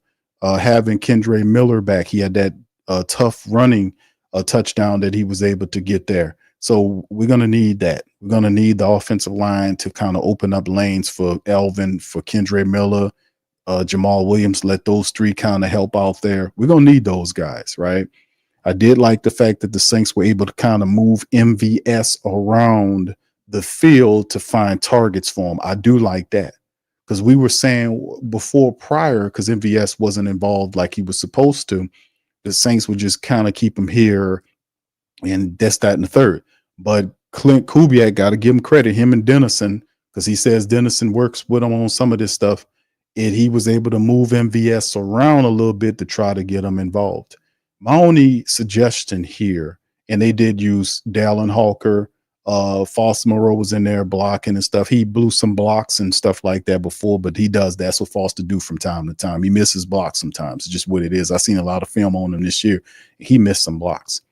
You know, he does miss a block or two. Juwan Johnson is going to be called upon. He had several catches in the game. He had a touchdown grab there in the game as well. We're going to need Juwan to ball out. Like late on in the year, we need Juwan Johnson to ball out for real. And he's been really kind of doing this airplane thing. You see him kind of improve. Before in the season, it was a little hit or miss, but you're starting to see Juwan Johnson settle down and really make plays, right? You know, so we're going to need more of that from Juwan Johnson. We're going to need that more of that from MBS. We need our 5 starting offensive linemen to get in this game. Perhaps this week we'll get something from Chris Olave. Remember, this is right around the time we're supposed to be hearing from Chris Olave. So if maybe we hear something from him, if not this time, if not for the Commanders, perhaps for Green Bay, but we supposed to get a Chris Olave update, just letting you know. This week is we supposed to hear something by Chris Olave, right? We'll see. And also another thing is we've been looking for Tanu Passanio to come back. I think this is the week. After 2 previous weeks, they shut him down right at the line. I think this is the week that we'll finally see Tanu Passanio come back to the defense. The defense is looking real good right now. They're doing a good job of kind of stuffing everybody, but it would be really nice to get Tanu Passanio back in time for Jaden Daniels, wouldn't it? To help out in the interior, how Brian Bresee is playing, how Chase Young and Curl and all these guys are stepping up. It'll be good to get Tanu back to kind of fortify that defensive line, because they're starting to step up a bit. We seen big Colin Saunders, what he was doing, and there he got a sack where he crushed the quarterback and kind of belly tumbled around, you know. So, you know, Nate Shepard doing this thing, Brian Bresee cutting up. So it'd be good to get Tanu. So those are some things that, you know, some positives going into this week here for the Saints that I will just want to see what happens here. So, like I said, our 5 starting offensive linemen are here. They, you know, Kendre Miller had a decent game. Alvin Kamara is on his way to have his best season as a Saint. Hopefully we get some good news on Chris Olave. The movement of MBS around the offense has been cool. Juwan Johnson's emergence has been really nice. And all that is very positive, right? All very positive. But one little caveat I just want to throw in on top of that is the fact that I would like to see another wide receiver component added to the mix to kind of help out stretching of the offense. We probably won't see it, but Cedric Wilson Jr., in my opinion, you know, he caught a pass here, you know, he had a block here or there, but I'm saying we need more. We need another explosive player to kind of at least scare the defense. We got MBS here. You got Kevin Austin Jr., who has been doing a solid job in what he's been doing, but I really feel like we could use another speed guy. Perhaps we can kind of add, you know, because there's nothing wrong with Mason Tipton. Perhaps Mason Tipton can have an appearance because he's not benched. Well, he's not on the practice squad. He's on the active roster. He's just a healthy scratch every game over the last several weeks. So it looks like Kubiak lost faith in him, but you can't do that, right? These are young wide receivers. They have more of a higher ceiling than an old veteran or whatever. And this guy is going to be a good wide receiver. You know, give him another shot. Let him come back in there. Let him help, because his speed can help us here, because he will give us something that Cedric Wilson Jr. doesn't give us. Cedric Wilson don't have any speed. We got a Kevin Austin Jr. We got too many Juniors on. We got Cedric Wilson Jr. We got Kevin Austin Jr. Goddamn, we got too many Juniors. Let's just rock with Kevin Austin Jr. Let's see if we can give Mason Tipton an opportunity to get in there, because his speed to take the tops off of the defense would help. You know, just saying. And we'll see how that goes. But you remember in practice too, this could work too. And maybe they would consider this with Spencer Rattler coming in there. is the fact that, remember, in preseason and in training camp, Spencer Rattler and Mason Tipton had a good synergy and a chemistry in training camp, didn't they? Y'all remember that? Put one in the chat. Does that kind of help out? That, you know, you want to kind of make the guy feel a little bit more comfortable. Maybe Mason Tipton is the guy that you can bring in there, you know, with Spencer Rattler, because they had some good pitching and catching going on during training camp, where Spencer would throw out the Mason Tipton. They had some good catches and throws going on there. So perhaps that just something I'm throwing out there, because I think Mason Tipton should be given another chance. You know, he kind of struggled, but he's a young player. He got a high ceiling. I say go for him, because he's another speed weapon that you could use to take the top off the Washington defense. Just saying, you know. All right. Big ups to y'all, man. Appreciate y'all being in the stream as well, fam. Let me hit up a few questions before we get ready to get on out here. What's up, Lori? Shout out to my girl, Lori. Big ups to you. What's up, Max? What's shaking? All right. Brother James says a few games ago, he was trying to step it up. You see his job on the line now. DA gone. I know he sees us always talking about mobile QBs. Then Rattler, a Taysom skills. Carr tried to be a Taysom. Yeah, he tried to do the Taysom thing. It just, Taysom's a different player, man. And Derek Carr just, you know, he was just trying to make a play, and it just didn't end well for him, man. You know, like I say, he went down like an airplane with no wheels.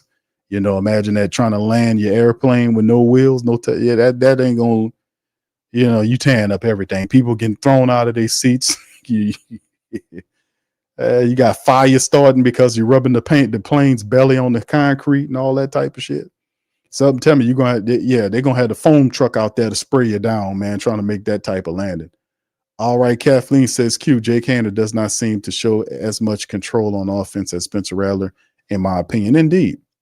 And, you know, and like I said, we always talk about this too, is the fact that we seen in preseason with Spencer Rattler, there was a competition. Well, not much of a competition, but Spencer Rattler won the job, and it wasn't close. He won the job outright. So whatever they were doing to him and doing this third string, or this third string emergency quarterback thing, is an injustice, in my opinion, because it violates the rules. If a player plays and he wins his job, he's supposed to have his job. You don't think Spencer sees the same thing we see? I mean, Jake Haener obviously don't care. That's why I'm side-eyeing Jake Haener like, what kind of dude this is? You know you didn't win that job, bro. You know. I don't care. I got that job. I'm good. I'm like, wow, dude. You didn't win the job. You know you didn't win that job. See, if he was a real one, he would have went to that coach and said, man, listen, I appreciate you giving me the call for this, but listen, Spencer Rattler, he beat me. That's his job. He did that. So, you know, that Spencer won the job, such and such. And he should have done that, because if he had won the job and the situation was in the reverse, he would have want somebody to do that for him. See, that's what's one of the things I was getting at that old possum about. Dirty back ass shit like that, because you violating the competition principles. If a guy wins the start job on the other, I don't care how the other guy feel about it. He won the job. It's just what it is. So, I mean, that's why I was like, what kind of dude this Haener cat is, when you say, well, I got the job.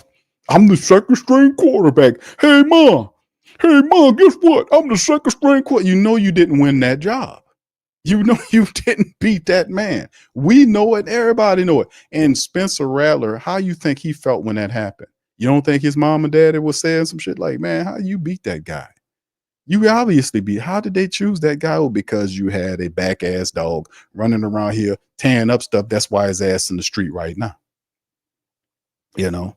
All right, but thank you for that, man. Well, big ups to y'all, man. James says Kubiak prefers Rattler. He spoke on Rattler's behalf when Rattler started the last time Carr got hurt. I think with Carr as QB, Kubiak's offense struggled because he can only do so much with Derek Carr. Indeed, bro. Yeah, Derek Carr, it's a tough thing. Like, if you a coordinator, you got a guy, you try to get him to fit your system, but the guy's in and out of the lineup.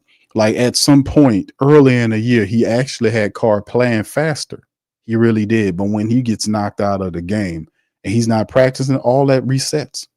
Then you have to then go back to this whole cycle of getting the guy back on court. Because if you remember, it took him a lot of the OTAs and the offseason practices leading up into the training camp. They went through a lot of practices to speed Carr up. He was out there throwing the ball faster. He was out there moving. He was looking. He was progressing, going through his progressions. But when he got hurt, all that reset because he's programmed with many years of what he was doing prior, and that's just what happens. That's that old dog. You can't teach an old dog new trick type thing. That's what that is. So most of the time, people are not trying to teach old dogs new tricks. They just get a new dog to teach new tricks to. Old dog, new tricks. See, that don't get complicated until you switch dog with humans. Then it really gets complicated. All right. Shout out, man. L-Dub says why they can't find someone for the offense or an interior defensive lineman. I think they got some people, Tanu Passanio coming back. Like I said, a big thing is we haven't heard from Chris Olave. That is due this week. We're supposed to hear something, whether he'd be good for the Commanders game or for the Packers game. We should hear something from Chris Olave. So that is big too within itself. And it's just, listen, the Saints, the what's really important to me is the Saints running attack. If we can get that running attack going, and we got Elvin Kamara and Kendre Miller and Jamal Williams, if we can get that running game going, fam, that could help us out a lot. It really could. It can do some really positive stuff that can kind of help us kind of move this thing along, because we could end up, you could beat the Commanders. You could, if you got a really good running attack and you're running the ball and you get into your play action bag. We got enough people to kind of beat these people and keep it moving. Now, Green Bay is going to be the most difficult challenge, to be honest with you, because Green Bay, you got to go up there in the cold and beat them, and you're not going to beat them scoring 14 points. It's just not going to happen. You have to be able to take care of business. You got to turn them over and then capitalize off the turnovers. You got to sack Jordan Love. You can't let Jordan Love scramble on you.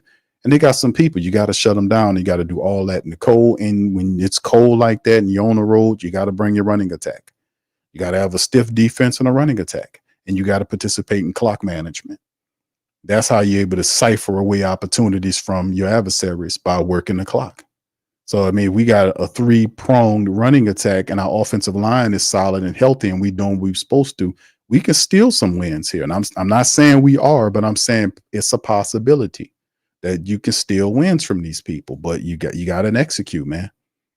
You got to execute. You really do. All right, M. says the clock needed to keep going anyways. Why would he run towards the sideline, stay in bounds, keep the clock going? He's seen that marker on the sideline and he just dived for it, man. That's what I think Carr was doing. He was just trying to make a play. But like I said, man, he went down like an airplane with no wheels. And usually if y'all seen enough crashes and on movies and in real life, you see if that happens where it was times when you see airplanes, scary as that is, the plane wheels wouldn't go down, and they had to do a difficult land in there. And then they had all of the foam trucks and everything along the runway just in case. That was some scary shit. I've seen that happen, man. I would never fly again either. I'll be like John Madden, boy. I'll be taking buses every damn way, man. I'll buy me a bus, man. I'll buy me a Winnebago or some shit. I'll see you in a week. Okay, yeah, that's what the hell I'm doing, man. I give me a gas card, man, and a Winnebago. I'll see you in a week. All right. Hemisphere says Rizzi struggles against run. He needs to play more as an end. He's a good pass rusher. I hear you saying that, Hemisphere. I haven't forgot you pushing him more as a defensive end. I get what you're saying. But they got help there already. So I could see them moving him around every now and again, but he's not picked to be a DE. He's picked to be an interior defensive tackle. He's terribly disruptive. Now, listen, the more difficult thing is getting a defensive tackle to be a pass rusher than it is to teach him to run stuff. All that is that's coaching. So when people say, man, you're right. You're absolutely right. But that is the easier of the two. Trust me on that.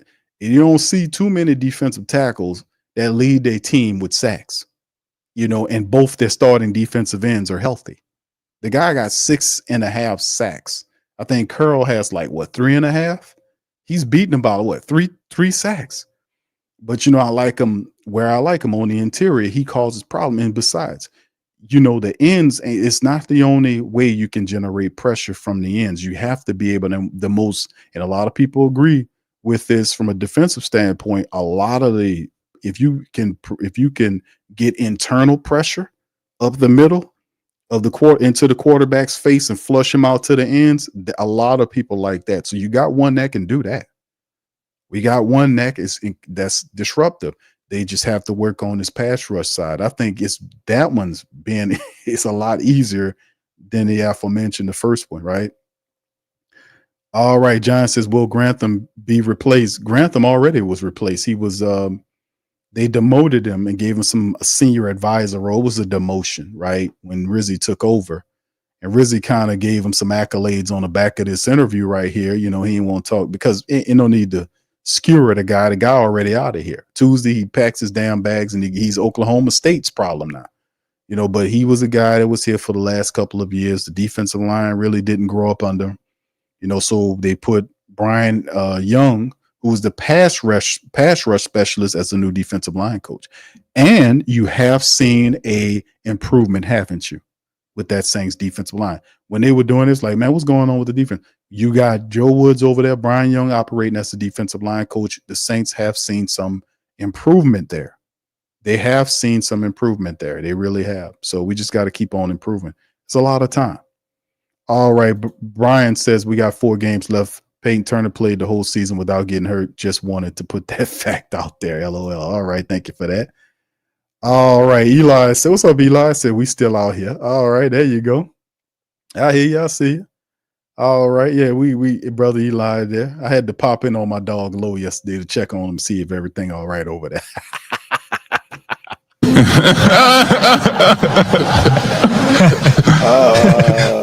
He popped in there. He said, man, Q don't never come over here. I said, hold on. Yes, I do. I popped in there and I just don't say stuff. I don't say stuff all the time unless I feel like I got to say it. But I just wanted to let him know. I was like, listen, bro, I warned y'all about this. Because it was high as Cheech and Chong. They was running around here, feathers like shining like they dipped them in petroleum jelly. Just rolling around here. They was hoity-toity. Wasn't they? Oh, we this and we that. Rise up and all this kind of old stuff, right? And I told him, and it was making fun of the Saints. And I told him, I said, listen, man, let me tell y'all something. They just fired Dennis Allen. And I told him, I said, hey, man, y'all just what we needed. Because the Saints haven't won a game in 7 weeks. They got a hated rival coming into the building. Y'all are just what we needed. You know, do you remember that old school soul? You're just what I needed. That's on that. That's when that was playing. You know, in my head when the Falcons, when we looking at the schedule and the Falcons, you're just what I needed. That song. That's exactly what we was doing. And then we beat the Falcons. And then I said, listen, before all that happened, I said, listen, I'm cautioning y'all here that don't be surprised if the Saints beat you and start a losing streak. Put 1 in the chat if y'all, because it was on the preview show. It was on the preview show. Put 1 in the chat if you remember me telling y'all that. Put 1 in the chat if you remember that. I told Lo and I told the Falcon family members, I told them, listen, man, don't be surprised if the Saints beat you and you question yourselves and then y'all start a losing streak. I told that man that. I told him that. They hadn't won a game since then. I told him, I said, y'all will do a collapse. I told him that too. I said, well, listen, man, y'all still the Falcons, man. Y'all still. And I told him, I even talked about in the next stream after that, I made mention of the fact that how we won as an organization because we had to get from a lot of losing. And I was giving the history on how Sean Payton did it and how he had so much success. I was dropping game, telling them that they had to have a delineation, a separation, a divider between the collapsing ass Falcons and a new winning identity. I even told them all that. They thought I was talking shit. And you know, I ain't gonna lie, man. I got to keep it real. I was talking a little shit. I'm gonna talk mine, but at the same time, I'm throwing facts in there. I'm gonna talk my shit in a very funny and enlightening and educating way, like I like to do. But I told them that. They didn't want to hear it. They want to try to forget it. And as long as you don't remember what I told you about what's going on, you're going to continue to fall through the flow. You're going to fall through the flow. You're going to fall through the flow. you're going to fall through the floor. You're going to continue to fall through that goddamn floor. It's just what's going to happen. You know, and I told him. I tried to tell him, you know, I told them best way I could. And they done lost 4 straight. They sit up there. What's the record now? I forgot what I think they're a sub 500 team now. Aren't they sub 500? I was like, man, hey, man, listen, you know, it's one of them situations, man, where you gotta listen and learn, man. You know, that's like this, fam. Let me play this. This is how the Falcons playing right now. This is what happening to them right now. They falling through the floor.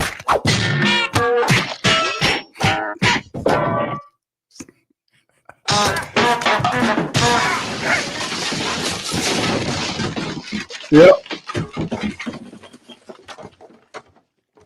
That part.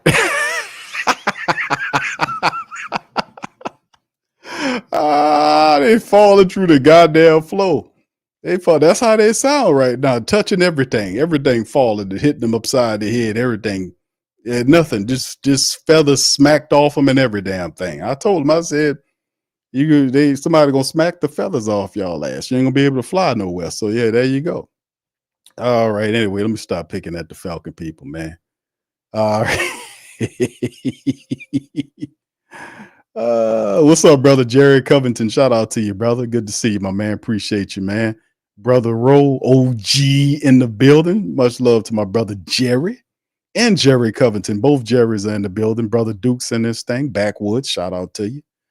All right. Good to see you, brother. My dog Randolph. What's up, Randolph? How you doing, sir? Keeping it real.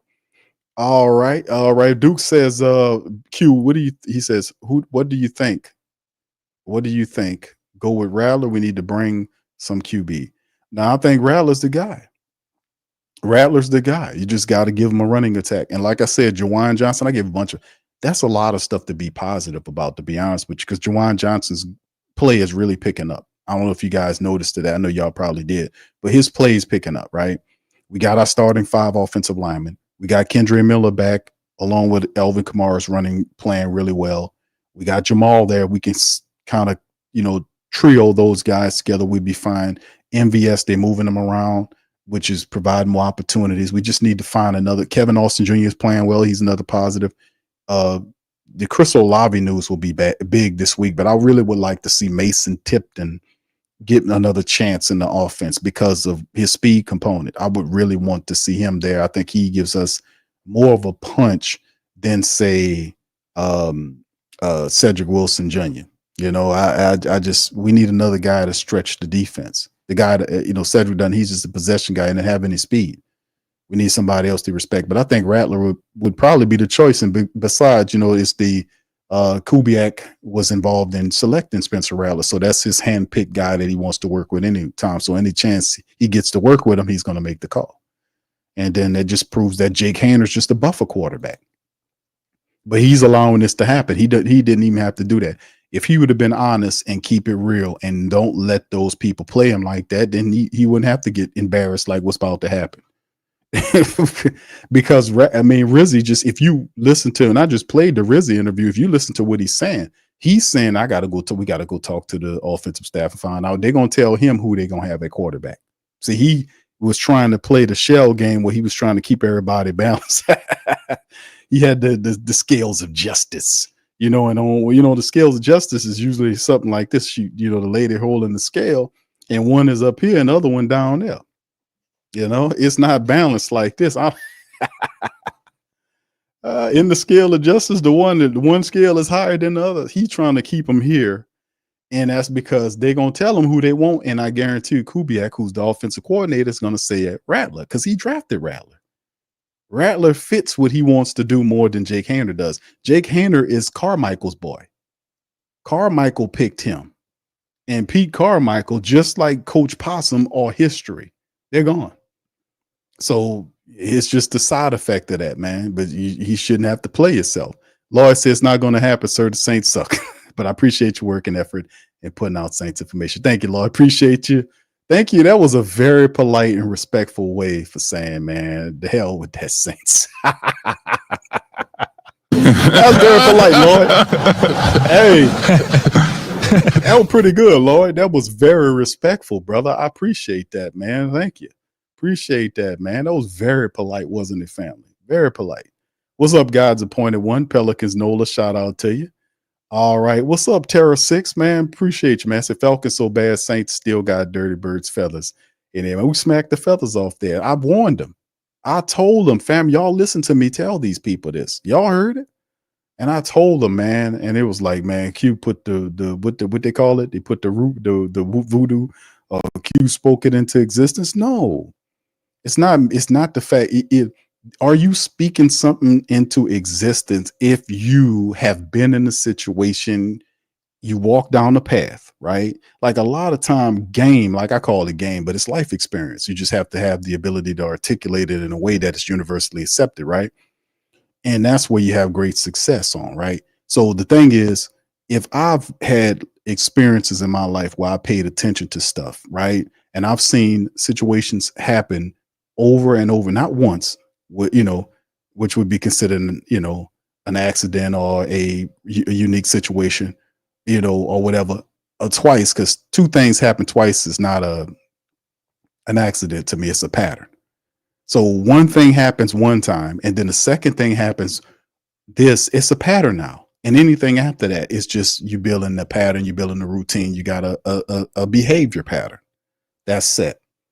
We have enough of behavior patterns from the Atlanta Falcons over the years where you can pretty much predict their movements. That's game. Just like we just talked about people. It means the same across the spectrum, whether you talk about individual people or teams, which is a collection of people. And they are guided by the universal mindset of the head coach, right? So and then that plays a part of the team philosophy because there's a psychology and an energy over the team. And the head coach comes here. He cannot ignore the collapse in history, the failures of a franchise. He has to address them, not just in words, but in action. And not just saying we're going to just go out here and get better guys and do this, that, and the third. No, you didn't have to not only turn the mindset of the players that's on that team around, but you have to turn around the family basis philosophy and mindset as well, because that plays a part in why they're losing. Because the family base for the Falcons are expecting them to collapse. Because when they fail, it's a pattern that kicks in and they say, here we go again. Here go the Falcons collapsing all over again. This is always happening to us. We always can't win. Oh, we go up here and get our feathers smacked off, and then we gotta listen to Big Q make fun of us and hit that damn laughing button. And then laugh maniacally at him. Hell yeah. Listen, y'all might be one win better than us, but that won't stop me from once we get a win, we win one, and y'all lose one, man, I hit that button all day on your ass and point and laugh and point. But anyway, man, it's out of love and respect, right? It's all love and respect. But I'm saying until they address the situation that I talked about, not just with team, but the family base, this is going to keep happening. Because the collapse mindset is put directly in the mindset of the support base. They expect the team to fall apart, and it becomes like a self-fulfilling prophecy. So when I told them that, all I was doing was just looking at their pattern, the history from the past, and knowing that the coach didn't do nothing to address that. I knew it. I said it. He didn't do anything. And I gave him an example. I said, well, how do you do that? Coach Payton. I gave him the example of Coach Payton. Coach Payton knew this. That's why I like Coach Payton was on some genius stuff. Coach Payton knew this. He knew he could not establish success in the city of New Orleans without creating a delineation or a line in between the losing Saints and the winning Saints that he was trying to build. How did he accomplish this?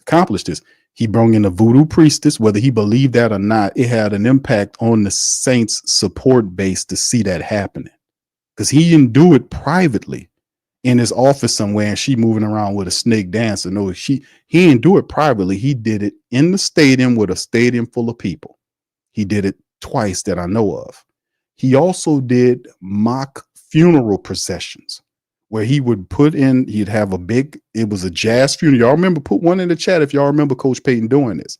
He had mock jazz funerals where he had a casket of dead written on the casket about the old dead saints, and he had a mock funeral procession where there was just a jazz funeral where they was just partying and all this kind of stuff and saying that they're burying the dead saints.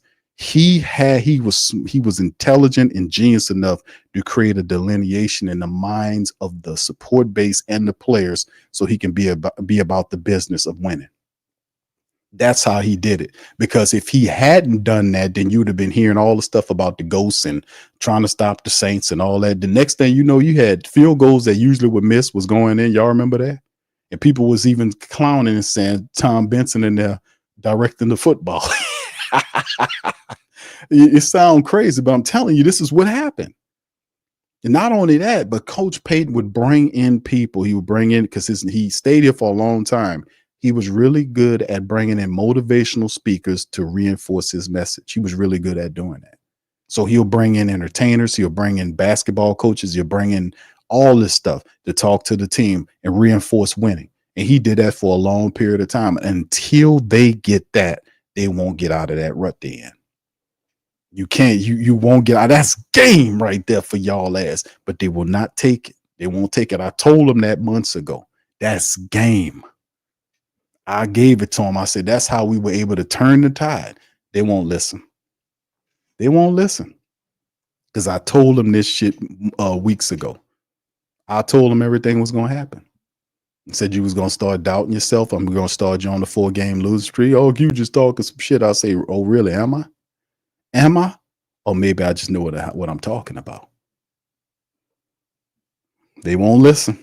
They won't listen. So I'm going to just keep my voids to myself and the Who Dat Nation. Much love. All right, Falcons, I told y'all, man. Him and Space said, Q, stop messing with them Falcons. They will go to the car and start yelling at you. I got you, bro. I'm going to leave them alone, Hemisphere. You're right, brother. I'm going to start picking at them, brother. I'm going to leave them alone. OG said, let them bash them. Falcons. I told him. But it's all good, fam. I'm going to leave him alone. What's up, brother William? How you doing, sir? Appreciate you. Jack says, when the Falcons picked the QB in the first round after signing Kirk, they did that karma on themselves. There you go. All right. Saints. Yeah, what's up, Super Saints? Says Q, where Big Low at vacuuming up all those fellas? You remember, brother? Yes. Remember Low was doing all that sweeping in the broadcast? Y'all remember that? I said, hey, bro, you might want to, when we knock the fellas off, you might want to pick them fellas up and make a feather duster. And I told him there's going to be so many feathers that you probably would want to sell those feather dusters, but you probably ain't going to get much money for them because they ain't worth shit. You might get a penny or something like that. But I told him that. It was a little jokey joke, but at the same time, man, it was right as rainwater. I was right as rainwater on that. They can't take that away. All right. Terra 66 says, Big Low, he says, how Big Low doing, Q, after them fellas missing? Well, Low pretended like he didn't know what I was talking about, of course.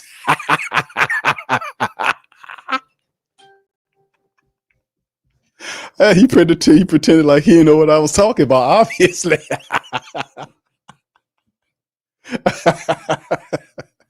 He said, Q, what are you talking about? Okay, never mind. Okay, never mind. I thought y'all learned y'all lesson, but them Falcons got some hard heads, bro. They got some hard heads. Them birdie people, man, they got some hard heads over there, man. They don't want to listen. They don't want to listen to us. Hey, man, you don't have to take advice from a black and gold man. I get it. I understand. Brother Quavadius says Saints better sit Carr down. Carr has $30 million injury clause in his contract. If he can't pass a physical by March the 17th of the next season, Loma signed Carr to that crazy contract. Big dummy. Yeah. I heard. Shout out to John Sigler. He wrote an article based on that clause. And listen, John Sigler keeps his foot on. You talking about? He didn't like Dennis Allen either, man. He didn't like Dennis Allen. I don't think he likes Mickey Loomis either. But the Carr contract was a bad deal. It wasn't a good deal. That was something that was driven by Dennis Allen. With Dennis Allen gone, that's another piece of protection that's away. But it depends on who gets here, like who's the next guy up? A lot of people think Coach Rizzi should get an opportunity. I think Coach Rizzi should be interviewed, regardless of how the season ends, still interview him, but he wouldn't be the only one. I'll be interviewing a lot of people. And based on what you telling them is like, that'll decide whether or not you get an opportunity to get some of these guys. Because most of the guys that want to come here, they're going to want to do their own thing. They ain't going to want to be clasped down by contracts because of Mickey Loomis. And the major deterrent to stopping the change is Mickey Loomis. He's the major deterrent of that. He stands like a ogre at the gates with his arms folded and the big ass misshapen wooden club in his hand. Y'all seen these old fantasy movies? A big ass. He's a big, hold on now. Holt. Who goes there? Hold on now. That's, he's standing at the gate of progress. He doesn't, he doesn't want the team to progress. He thinking that is the way. This is the only way. I said it. It's, I know. It's, that's the right way. And listen, if a guy can't take that, what the hell with him? I know. That's him. He believes that's what it is. This guy, that's what it is. He believes, and that'll be a main problem. So we like who the coach is and all that. The bigger question in my mind is, who is the guy making a call for the next coach? Who is it going to be? We know it's supposed to be some changes happening at the top of the organization. To me, that will be the biggest question before we get to who the coach is, because if the guy who's going to be making the decisions is the guy that we currently have now, and they continue with that blueprint, then you won't see a lot of the people that you're going to try to interview. They're not going to want to come down here. They're not going to come down if they can't choose their own quarterback. They cash strapped with money, and then you got to play out their timeline. And that's just how some people are not going to want to roll with that. You kind of restrict where you're going with that. Yeah. Yeah, man.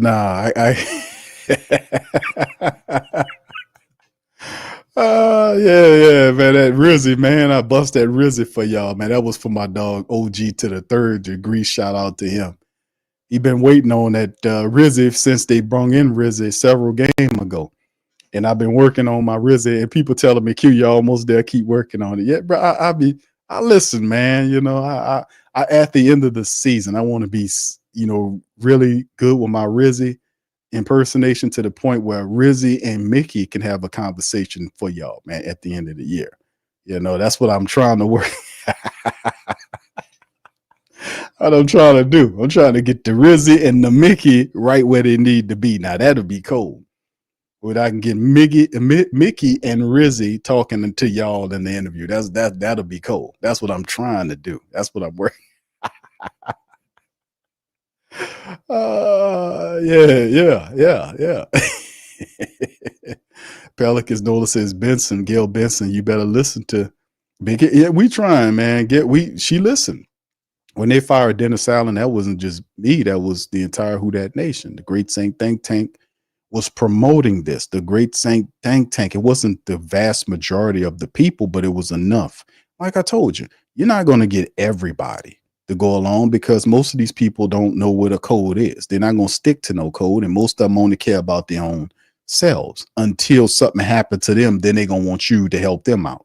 Some people selfish like that. They don't understand. They haven't had enough life experiences where shit took them down, and they have to realize that you have to rely and listen to other people sometimes if it's for the greater good. You get what I'm going with that? And that's always been the case. It's just we made a dent in enough people so they could be, but it took years. It took years to get that done. But it showed the power that you have, and that I've been saying. I've been saying this for such a long time about your power. You had the power to fire an NFL coach, and the reports said you do it. They ain't hide it from you. The reports came out and said that you were the one responsible for the firing. You, the mighty Who Dat Nation. Those who participated that didn't go to the games, those who did not go to their functions, those who did not buy their junk, their merch, all those guys, all of you guys, I'm talking to you, you did it. You've had the possum fired. Despite Mickey Loomis, who has 2 titles in the Saints organization as VP and general manager, and probably the most powerful person in the building, not named Gail Benson, because Dennis Lauscher don't know shit either. But he's the one making these decisions, and you overrided him with both those titles because he did not want to fire Dennis Allen. Oh, hold on now, Gil. What's that? Hold on now. It's the injuries. Oh, hold on now. Yeah. Hold on. Now, Mickey, you're going to fire that guy. You're going to get that guy out of here. These guys are pissed. Hold on now, Gil. Hold on. You can't listen to them. Those guys are crazy. Hold on. They're crazy. I don't listen to them. I don't take advice for them. They're unqualified. It's just it's lazy. It's lazy and unsophisticated. And I heard the same old stuff, and remember he waved his hands. That burnt his ass when he had to go up there and fire him. He's so arrogant and smug that when he had to fire him, he put out a statement with Gail's statement on the back end of her statement saying that Dennis Allen is a great coach. So smug. How's he a great coach and he in the street? I explain that one to you. Don't tell me that one. Huh? He's so great, but he in the street, he unemployed. He's a great coach. He'll make a greater coach on the unemployment line. You just wait. He's gonna be the top unemployment person in the world. Why now? Man, dude. But you did that. All I'm saying is you showed your power and your discipline. You said enough is enough. And when you said enough is enough, you fired an NFL coach. Prior to that, they was telling you that you couldn't do it and you had to take what they gave you. Put 1 in the chat if that's what you heard. Facts. They was telling you had to take what they gave you. They was telling you that the New Orleans Saints would be stuck with this guy for the entire year because the Saints don't fire anybody in the middle of the year. They ain't fire him since the 90s or the 80s. Put 1 in the chat if that's the truth. They were telling you that. And I told you when they said that, I said, listen, this ain't the old days. This a pendulum shift, I called it. We ain't going for that nowadays. And what happened? What happened? You flexed your power, your muscle as a collective. And you fired an NFL coach over the outcries of the general manager and VP guy, the same damn dude. A guy that's entrenched in the Saints office for 20-something odd years, and you fired him over him saying, oh, no, don't do it. Injuries. Man, listen, that's power. I told y'all have it, man, and that's just a small example. Imagine if when you make demands of the team to remove certain people, if I can get you to fire that coach as a collective, what else can I do? Huh? I got a list of demands. I told y'all we have a list of demands. Number 1 is a change at the top of the organization with Mickey Loomis not being the general manager anymore. He can keep his VP job, but have another general manager there. A shifting of minds. Dennis Lauscher needs to be removed from the president's job because he doesn't know what he's doing. He's not a president of football operations. He's a businessman that does business. He doesn't know anything about football on the field. He needs to be shifted out of that position, and that position needs to be filled with a person that's John Lynch type. That's a player that was really good in the league and went through the NFL executive program. There's a list of those types. Stop me if I'm wrong here. If you can do that with the coach, you can do that with the echelon there. And then the report came out, I covered it last week, that, the Saints are going to keep Mickey Loomis in his position. Oh, really? They said that about Allen. I told y'all that at the time. I said, hey, do you know what you got to do? Make your demands. We're not going to support you until this happens. Nobody, and I'm going to tell you why you're going to win. There is nobody there more important than getting your money. Nobody's worth more than that. That sounds a little harsh and cruel, but that's business, baby. I'm telling y'all facts, man. We empowered, man. We empowered, man. We run all of this. The whole thing is set up to make you seem like you ain't doing nothing. You at mercy to everybody else. It's that victim crap. You are empowered here. You have more power than you know. Even in sports. And I'm saying, if you're doing this in sports, imagine what you can do on the whole world. Just a small example. Just talking facts, man. All right, M. says Q, until they at minimum win another conference championship, they need to shut Club Saint down. I know I'm against that. I was against the lights and the smoke machines, and then they ain't done nothing in 4 years. What we dancing for? My philosophy is like, winning here is what we supposed to do.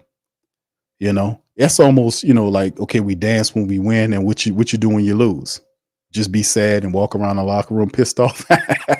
No, turn the smoke machines on and start dancing there. Be consistent with it. Go ahead and dance your ass off when you lose. Oh, you go do that.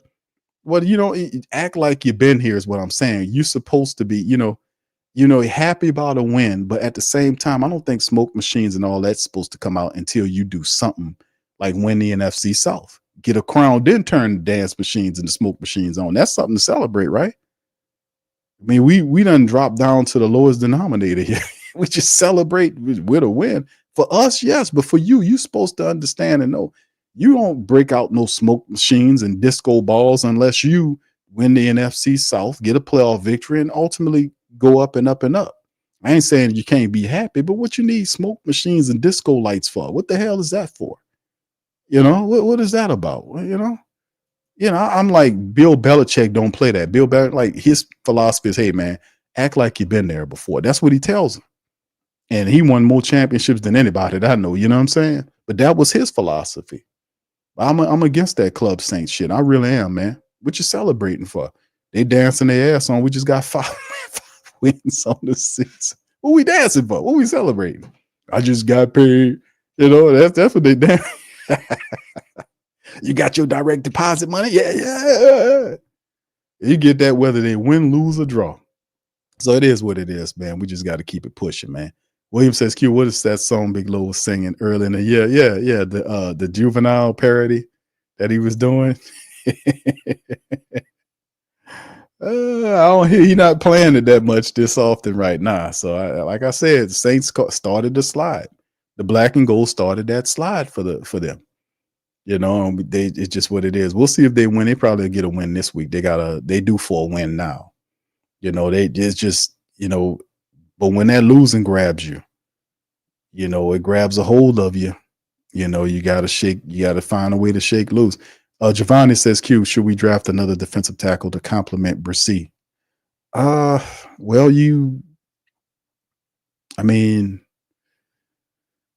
you still got Colin Saunders and Nate Shepard under contract. Brian Brzez's there. Ultimately, at some point, he'll be starting for you, right? He'll step into a starting role.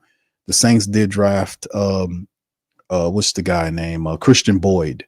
They did pick up Christian Boyd later in the draft. They did have John Ridgeway. I don't know if you go with another defensive tackle guy there, unless, I guess if you want more of a run stuffer in the middle. There, I don't know. Depending on how it goes, I know Passanio's contract. I think his contract is up this year. So, but I don't know. It depends on where you're drafting them at. I guess later on in the draft, just another defensive tackle, like a big nose tackle to kind of fortify things. I wouldn't be against that, but drafting them late, I wouldn't be mad about that. We had some injuries and issues with guys. Remember, Big Bink Saunders got hurt. For a few games, he wasn't in there. Nate Shepard had struggled early on. He's starting to look better now. So I'm just thinking, was that a mix of Ty Grantham not knowing what he's doing and stuff? Because they look a lot better now with Joe Woods. They're talking with him. So they look a lot better than what they did before. So I'm thinking in my mind, is that Ty Grantham? Was Ty Grantham a part of how poorish they look? They must have been, because Rizzi, that's one of the first things he did. It's like he demoted the guy. He didn't demote nobody else. But he was a great coach, so it is all it is. Duke says, Q, you think Rizzi handled the chewing out punter yesterday?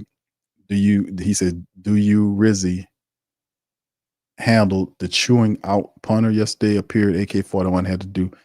had to somewhat get between them.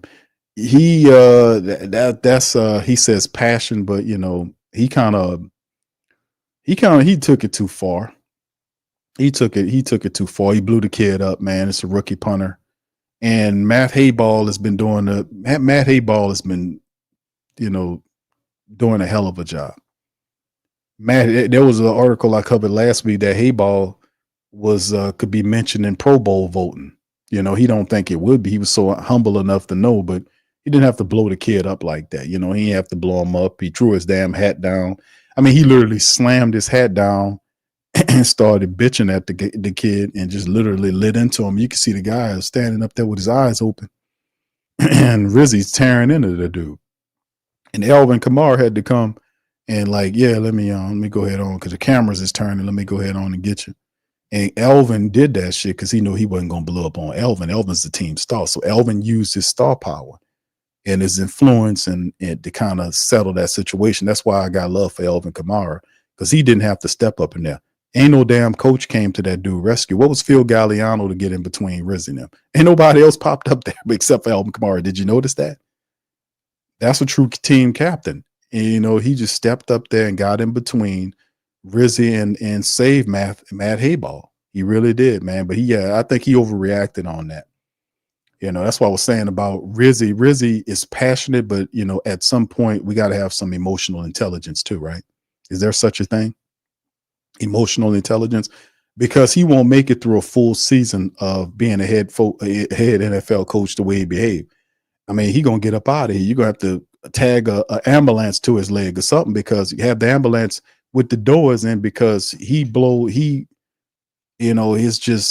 wide open all during the game. You know, he jumping up and down, and I'm like, this guy's y'all think I was playing when I said he was a madman. If you watched him, he's a madman.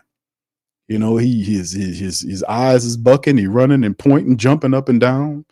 You know, he the get back coach, he everything. You know, he doing too much. He got to settle down. I know he's excited, but he got to settle the hell out. You have to blow the kid up on that. So that wasn't cool for him to do that to the kid. The kid made a mistake, but listen, man, the kid been punting his ass off. You got to admit that. He been punting his ass off out there and doing a hell of a job for this entire year. Matt Hayball has done a wonderful job at the punter position. He make one mistake there and that you can't tear into him like that. You know, go and talk to him, explain it to him, go from there, such and such, such and such. When Brian Kelly, the LSU coach, lit up CJ Daniels, the wide receiver, who, by the way, hit the transfer portal, that news happened, last week? He kind of lit into him, and people was like, man, he wrong for that. Cam Newton says, no, he ain't. He said, these kids are spoiled, NIL. He went in that direction. But, you know, a coach is going to coach, but they lit up Brian Kelly saying that was wrong for him to do that. And they said, well, he was a college player versus a pro player. Well, this is a rookie, you know, and it is the pros, but you don't see, you know, he didn't have to light the guy up like that, you know. Quaveda says, Q, I think the only one that can impersonate Rizzi is Rizzi. Rizzi's going to bust a vessel with all that. I know, bro. He got to calm down. Somebody got to get that man a shot of Jack Daniels or something. You got to calm his ass down. That's why I was saying I love the energy and the passion, but he got to be able to calm down. He won't make it through a full season behaving like this. Y'all pay attention to that dude running up and down on the sidelines, gyrating, the eyes bucking, jumping up and down. You know, did y'all see when Carr crash landed on the sideline? He was right there and he was jumping up. His arm was up here. I thought he was trying to guide the man in for a landing. The way his arm was out this way, he was like, yeah, it's too much, man. It's too much going on over there. There's too much shit going on right there, man. Calm down, man. You know, it's almost like if you're in the army or whatever, the armed force or whatever, and you got a general that behaves like this, is you gonna be confident behind him? For real. You know, if your general is doing this, right, the leader of your group or whatever is behaving like this, are you good with that? You got to calm down. I like the energy, man. Don't get me wrong, but it's a balance. You know, damn, bro. You know, we don't need. I don't want to see all that. I don't want to see you fall out and be like, oh, he blew a gasket. You got to haul him away in the ambulance. I don't want to see that, man. Calm down, please, man. I mean, calm down, bro. Please calm down. Yeah, Doc. Yeah. I went on the show last night. I was talking to Low, man. Low and them having emergency coaching meetings and all.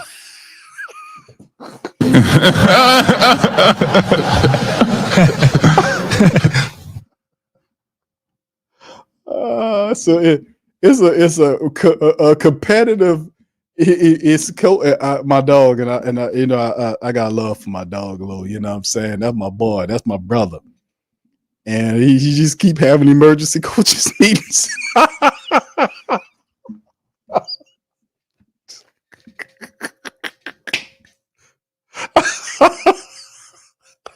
He keep having it's emergency coaches meetings every week. I mean, every day now. What's going on?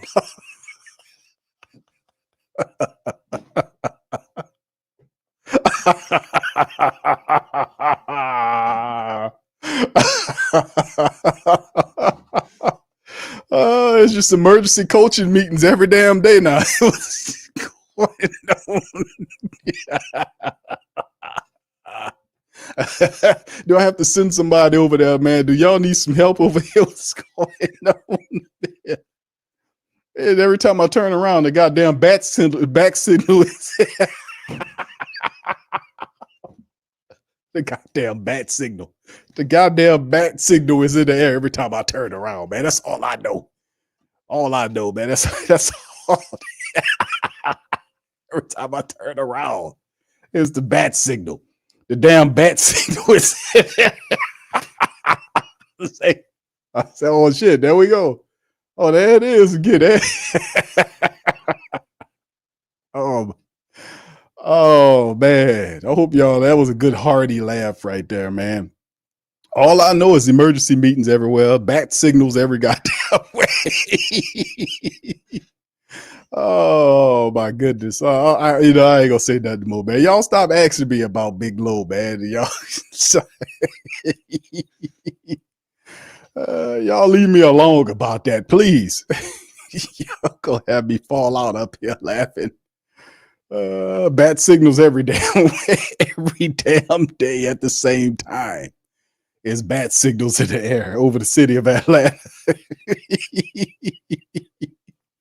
Oh my goodness, man. Listen, you can't make this up, man. You can't make it up. All right, Giovanni says he's on the energy high. He's at high energy. You ain't lying, brother. Compared to low, yeah, I'll take. You know what? If I had to choose between the two, I'll take a high energy madman over a low energy possum. I'll just be honest with you. That is no comparison, no doubt about it. Yeah, thank you for that, Giovanni. Yes, man. Yeah, it's that it, man. Listen, man. It's terrible, man. But shout out to my brother Low, man. Much love to brother Low.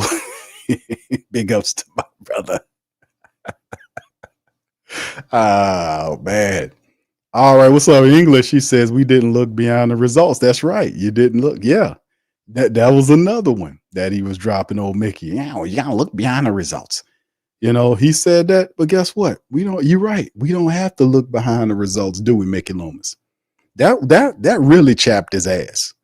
When she did that, and his big calling card was sticking it to you. Because he listens to all of that. So he was so petty. Remember that one of the press conference that he did, or the interviews he did, he made mention of after they fired Dennis Allen. The first interview he did was he mentioned a reporter saying about parking spaces up there in that facility. Let me tell y'all something. If y'all ever been up there to the Saints facility, is small up in there. Very small. It's small in there. You got they just finished the cafeteria. They got the office area. It's a two-story building or whatever the case is. And they got these buildings, they got the indoor facility where they practice indoors. There's a weight room attached to it. There's a cafeteria there. And then that's the Saints in the front, and then the Pelicans stuff is in the back. And when you go in the gate there's cars parked everywhere because there are at least a couple of 100 people that work up in there. That's in that small ass space. And you got a parking area between the two buildings. Then you go around the Pelicans building. They got to the rear. There's rear parking in the rear, and it's two parking lots that's just packed with cars. You know, packed with cars. It's small up in there. It's small up in there. It's very small up in there. And he was talking about parking spaces, and I'm saying that like, well, that's not it. They're talking about parking spaces. Give me a break. So, but you would read. My point is that the reporter said something that they didn't make that up. The reporters, our reporters, report on what the players are telling them. But for him to say that the reporters didn't know what they was talking about, like, oh, you know, they're gonna give me a break. All he had to do was go down and talk to his players. He don't talk to none of them guys. He don't talk to none of them. They don't respect no Mickey Loomis. Why should they? He don't even engage. He don't talk to those guys. That's how I told y'all he's not a general manager. General manager know the temperature of his team. A general manager, a really good one, won't let his team go into a 7-game tailspin and don't do nothing about it and try to defend the reason why this team is failing. A real general manager wouldn't do that. He wouldn't do that. That guy told y'all, that guy for years, that guy is not a real general manager. He's a VP masquerading as a general manager. That's why he gets fleeced by Howie Roseman. You got to keep your hands in your pocket. Oh, hold on now. When you're around Howie, you got to keep your hands in your pocket. No, you have to keep your hands in your pocket because Roseman's not a pickpocket. Roseman is a businessman general manager. He knows what he's doing. And you, sir, are a moron. You don't know what you're doing. So that's how Roseman's picking he's messing over you with them trades. You don't know what you're doing because you're not a real general manager. You're a gopher is what you are. That's the correct term. That's why you're a gopher. That's what happened with Sean Payton. Sean Payton said, hey, go get me this, give me that, go get me this, that, and the third, this, that. And Mickey took the list, went to the stores, and he made the groceries. But Sean Payton made the list. Sean made the list, and Mickey went and shopped and bought the groceries. That's what that was. That's what that was. Because if he was as good as you thought he was, then this stuff with Dennis Allen wouldn't happen. But it makes sense that a gopher would hire a possum, though, wouldn't it? Based on Sean Payton telling him to hire him when he should have hired his own coach. But he don't know nothing else except for that. Because he don't know, he's not a futurist. He wants to keep everything where it's been. That's why they won't latch on to the past. Listen, bro, we ain't latching on. You only got one trophy. What are you talking about? That whole thing was built on one trophy. One Super Bowl over 10 years ago. That was they built on that. And they don't ever have to win one right then. They done made tens of billions of dollars off of just that. Because they wasn't that rich when they won that trophy. They took that trophy and turned that shit into billions. All they had to do is sell you on the fact that we're competing and we're trying to get to the playoffs. And they don't even talk about trying. They say trying. We know they don't give you no guarantees. We gonna get to the playoffs. Come hell or high water. Or these damn players that's not trying, we're gonna get them up out of here. Y'all don't belong here because we trying to win Super Bowls. They don't tell you that. They don't talk like that. You know? They thinking if they can get the team to the playoffs, that'll justify the money that he spent, whether you get washed or not. It's the fact that we got there just to say we cut the curve so we can keep making this money. We ain't doing that no more. No, you will compete for championships for real. You won't sit around here and play around with the verbiage. You're gonna actually compete. We want you to actually compete and do some shit and not sit up here and live off that trophy over 10 years ago. Let's talk. Let's talk this real shit here, man. Let's talk real here. Enough of this, man. Enough of this. Enough is enough. Same thing with the Pelicans sitting up over there. They want a brand new stadium. Well, guess what? Stadiums ain't $500 million anymore. Stadiums like the Smoothie King Center, I think it was $250,000 to $500 million to build, something like that. When Edwards put it together, because he was trying to steal Minnesota. He was trying to steal the Timberwolves away. They come here and play. And they said, well, we'll let you play we'll renovate the Lakefront Arena so y'all could play there at first, and then we'll build your building. This before the Smoothie King Center happened. But when Edwards put the funds together to build the building, it was a basic arena, but it was just good enough to attract an NBA team. They tried to steal the Timberwolves. Timberwolves says, no, you're not going to take our team, because they was trying to get an arena built for them up there. Then they went to the Grizzlies and tried to steal the Grizzlies away, because the Grizzlies were moving from Vancouver, and it was between Memphis and New Orleans it came down to, and they chose to go to Memphis. And then when they lost out on that, Shin, who was the owner of Charlotte, seen what was going on between Vancouver, Memphis, and New Orleans, and says, "Hey, New Orleans, y'all got an arena. Do you want me to come?" Then he'd say, "Yeah, that's how you got the Hornets." Because the city of Charlotte hated that guy. The council hated that guy. They didn't want him. They was trying to get a stadium from them, and they said no.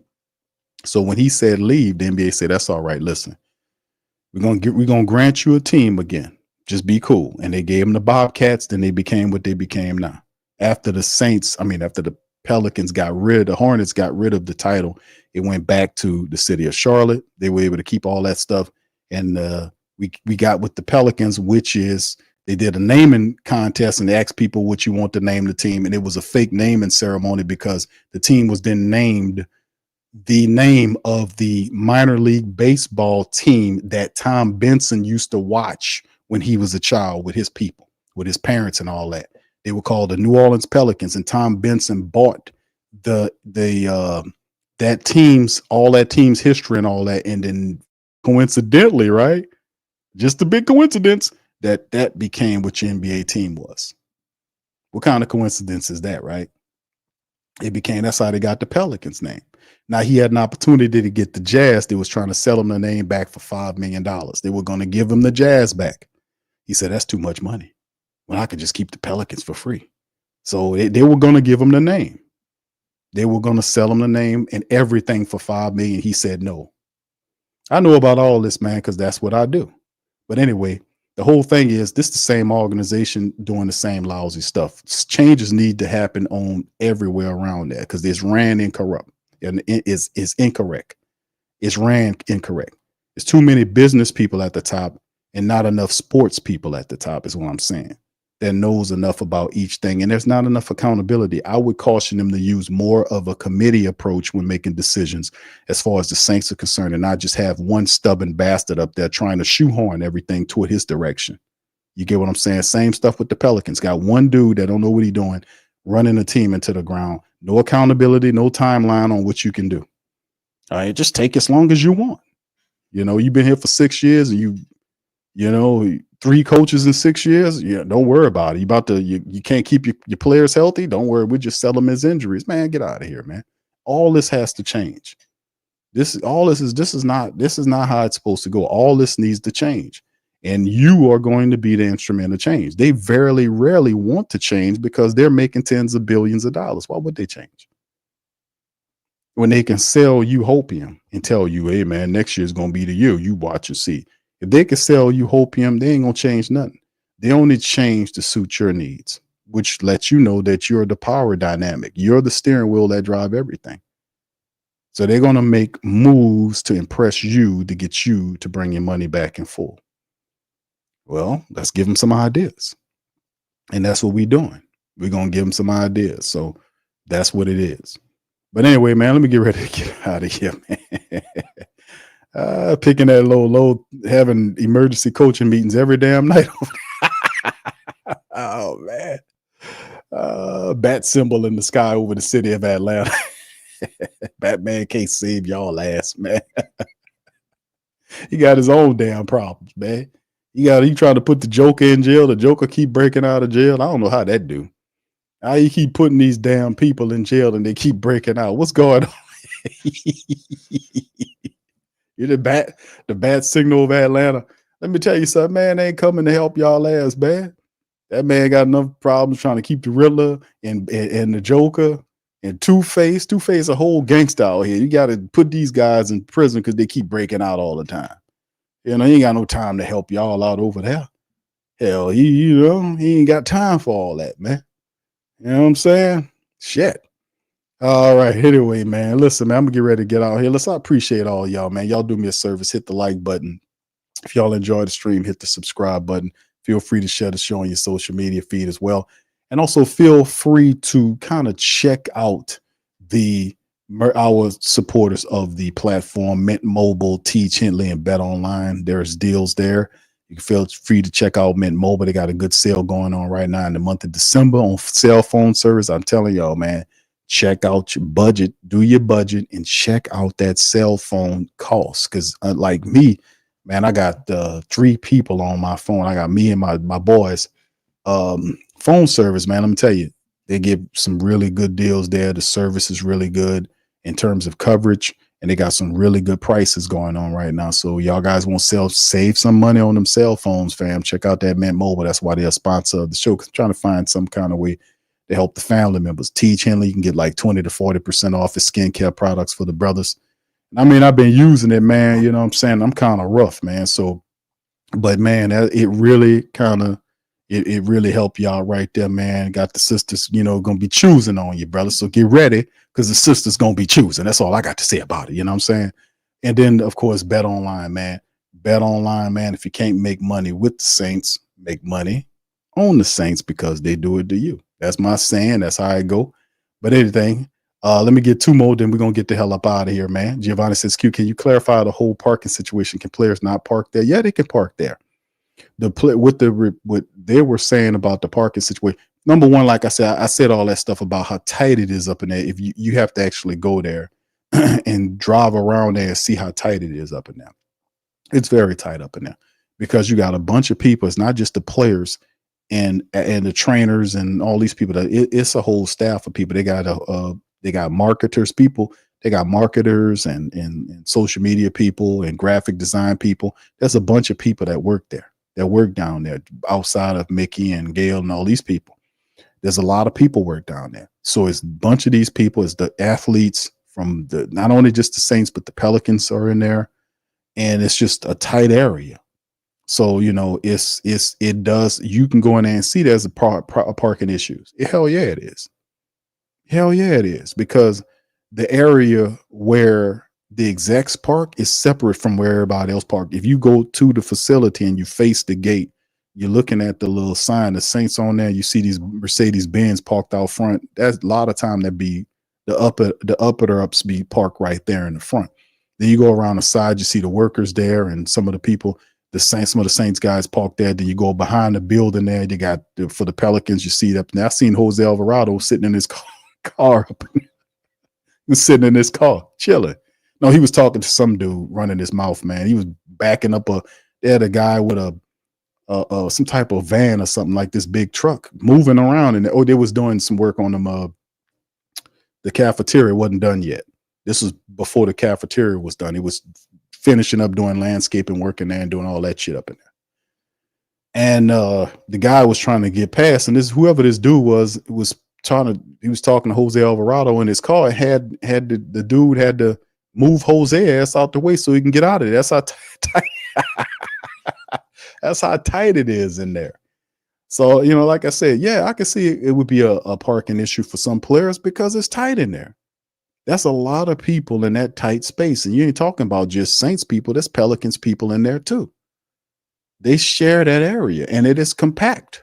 So what the reporters were saying about parking spaces, they were talking about the issues that the reporters didn't make that up out their imaginations. They're reporting on what the players are telling them. We don't have irresponsible Saints reporters.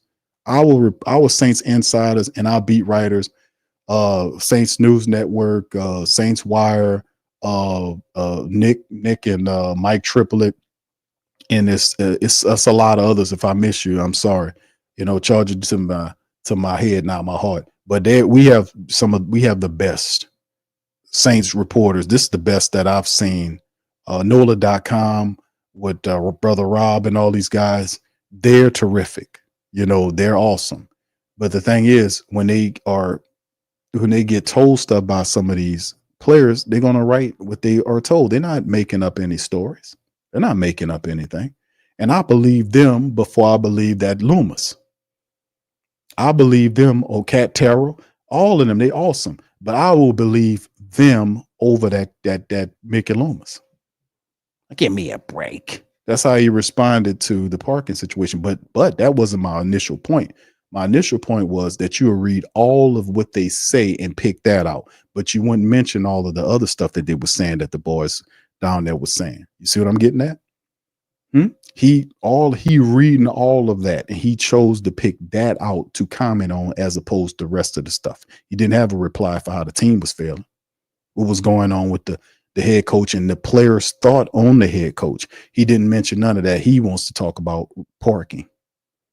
That just goes to show you to the phoniness of Mickey Loomis. He's phony. He had the situation we caught him like when what was it, last year when we played the Detroit Lions, and then the Detroit Lions, the Saints family members were selling their tickets to the Lions people because of how poorish the Saints were looking. And what Mickey Loomis said when he got up there, when they asked him about it, you know what he said? Oh, well, they just selling the ticket because they need the money. Oh, that's what it is. You know, I understand, you know, people, it's tough out here, and they're selling it because they need their money. Oh, so it ain't got nothing to do with the fact that the Saints suck, that they stink, and people losing faith in the team, huh? You see, he just pulled that out of his ass from left field somewhere. So, I mean, it's just, he'll create narratives. He won't cover the truth. He reads everything you write. He's the most pettiest, thin-skinned person in the world is Mickey Loomis. And he's sitting up there as somebody, general manager and VP. He don't talk to those players, family. I've been telling y'all that. The only time he chose to talk to them people is last year when he went up in there to try to berate them people because they did the play. I remember James Hurst said that he thought that they were going to fire Dennis Allen after that Atlanta game. But he went in there and backed Dennis Allen up, and Dennis Allen threw all of them under the bus, threw the whole team under the bus. I had nothing to do with it. I apologized to him. He did that. And man, I was like, man, he said, Hurst said, and I played it on the show. He said that was when they lost the locker room. And I told, we knew that at the time. We said that, but what did they say? He's a liar. He came out and said, there's no fractures in the locker room. Put one in the chat if you heard him say that. Him and Dennis Allen came out there and said, there's no fractures in the locker room. Okay, then why the hell is he fired now? The fractures been there, man. The players been complaining about it, been there. So, I mean, it's just, he'll lie to keep a narrative. He don't believe in no truth. That dude run from the truth. He's thin-skinned. He's thin as a dog. His skin is thin. He can't handle critique. He can't handle somebody telling the truth about his record. He can't handle it. He would not come on. I wouldn't invite Mickey Loomis to get up here and talk to me about this. He will never do that. He will never do that. He can't even stand questions from Bobby Hebert. And Bobby Hebert is giving questions that people are asking him. The diehards are giving Bobby Hebert questions. He was asking Mickey Loomis. And I told y'all, when the last time you heard Bobby Hebert interview Mickey Loomis, it was weeks ago. He don't do it anymore. He stopped communicating with Bobby Hebert doing interviews. He only does it with Mike Hoss. And Mike Hoss is paid for by the Saints. He's a Saint reporter. He's paid for by the Saints. So he's not going to ask tough questions of Mickey Loomis because he's paid, gets his money from the same source. So you can't really trust a lot of them to go and ask the serious questions or give you what you want to know because they paid for. It's kind of a conflict of interest, isn't it? How you supposed to be a sports reporter and you're supposed to be reporting on a team that's paying your salary? Isn't that a bit of a conflict of interest? I mean, isn't that a conflict? Am I tripping or isn't that a conflict of interest? How you reporting on the team that you're getting paid for? How that work? You see what I'm saying? But he's using him and he stopped using Bobby Hebert. Did you catch that? I've been pinpointed that, man. That guy is thin-skinned, man. He can't handle critique. And we're critiquing with facts and stats stuff that he's doing. He don't like it. So when you pinpoint his losing and what's been going on over the 4 years, he can't take it. That's why I took Mickey Loomis and turned him into a cartoon character.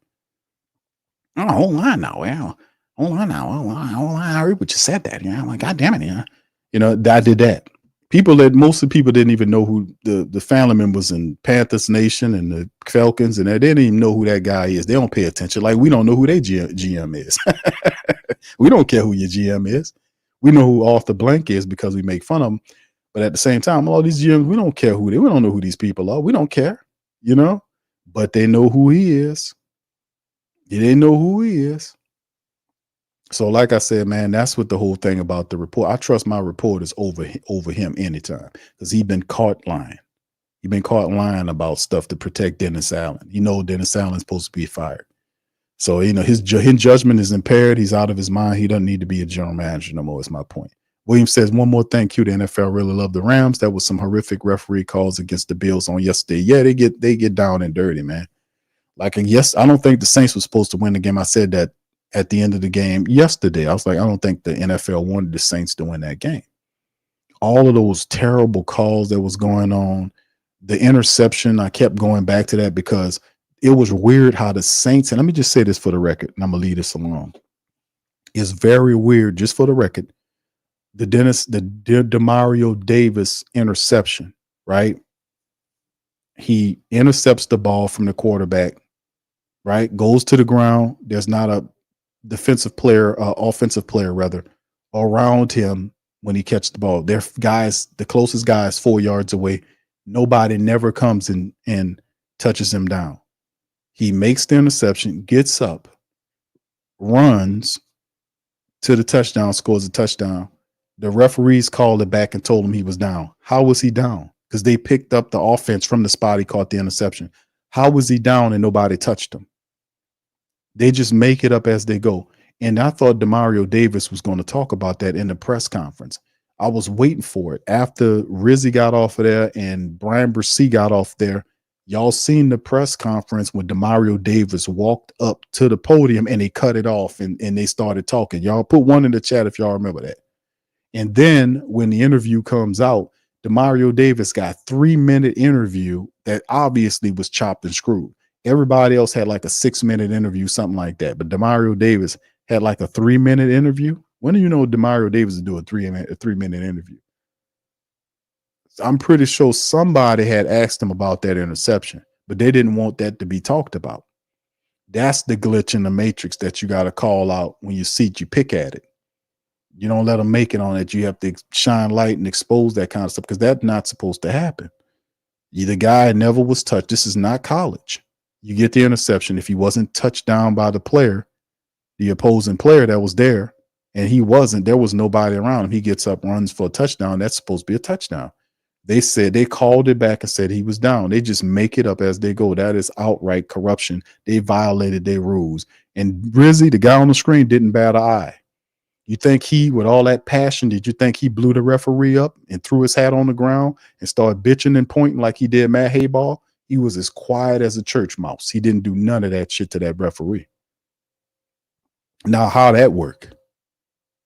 Why, you see what I'm saying? How does that work? I would have been more upset about them taking a touchdown off the board, off the interception, than I would be worrying about blowing up Matt Hayball because he made a little mistake right here or there.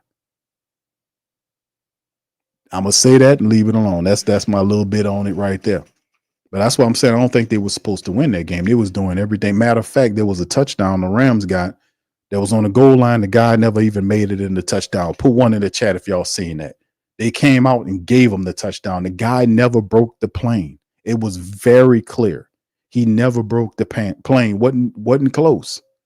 And they gave him the touchdown. I was like, what? Where they do that at? They was doing it all. They was doing it all.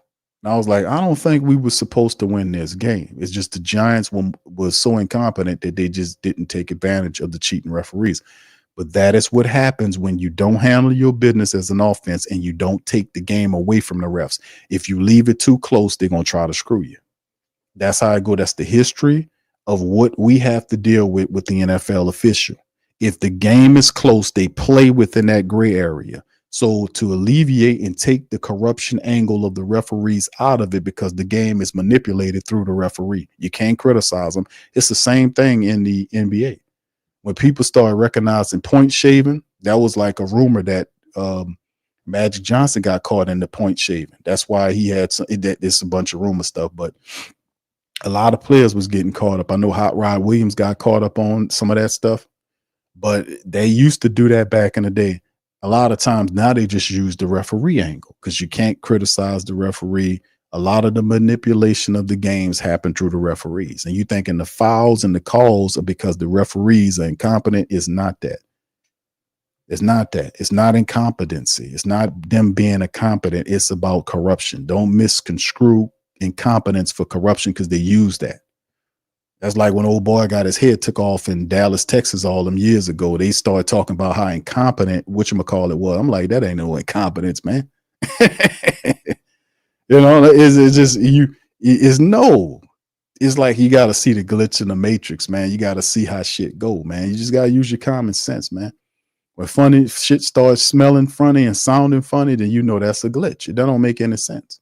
Like we talked about the movie when the show. Remember I talked about the movie that I seen early when the show started? Remember that? You know, it's just what it is.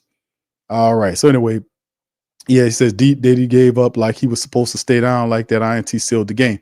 Yeah, he stayed down, but he got up. They never blew the whistle though, but because you couldn't blow the whistle. You can't blow the whistle because he was still available. So he gets up, he walks. Right? He was doing it, then he started running. The now go back and watch the play. The referee at the end zone put his hands up like that was a touchdown. The referee, the main ref, called it back. See, I played the tape. We'll play it on tomorrow. We'll go over that play tomorrow. Because the referee at the other end ruled it as a touchdown. At the end, he threw his hands up like it was a touchdown. I was like, that's a touchdown. And that they don't explain that, like it was weird. Because even when he got, like I said, he got up to the podium on the press conference because DeMario was the third guy to speak.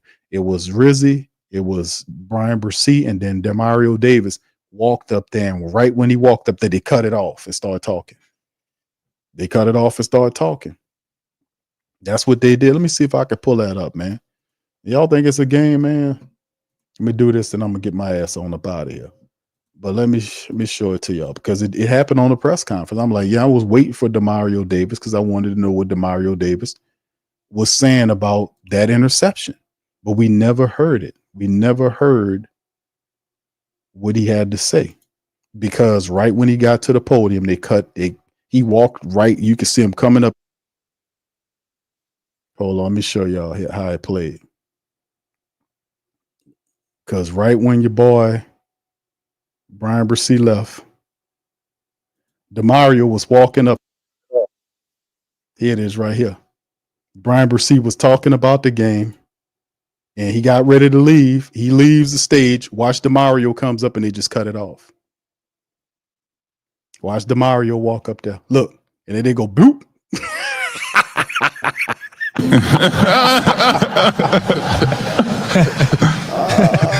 I said, where they do that at? I catch all that, man. I catch all that. I was like, because I was waiting for DeMario to hear what he said about that pick. And look what happened. DeMario, gone.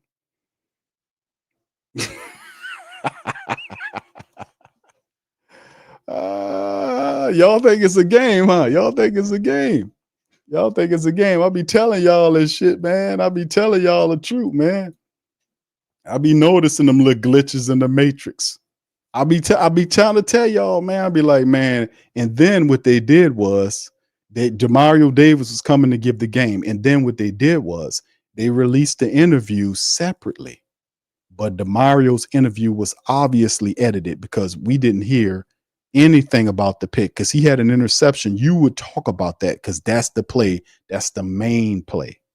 He didn't even talk with the edited interview. There was no talk about that interception. I was like, that's interesting.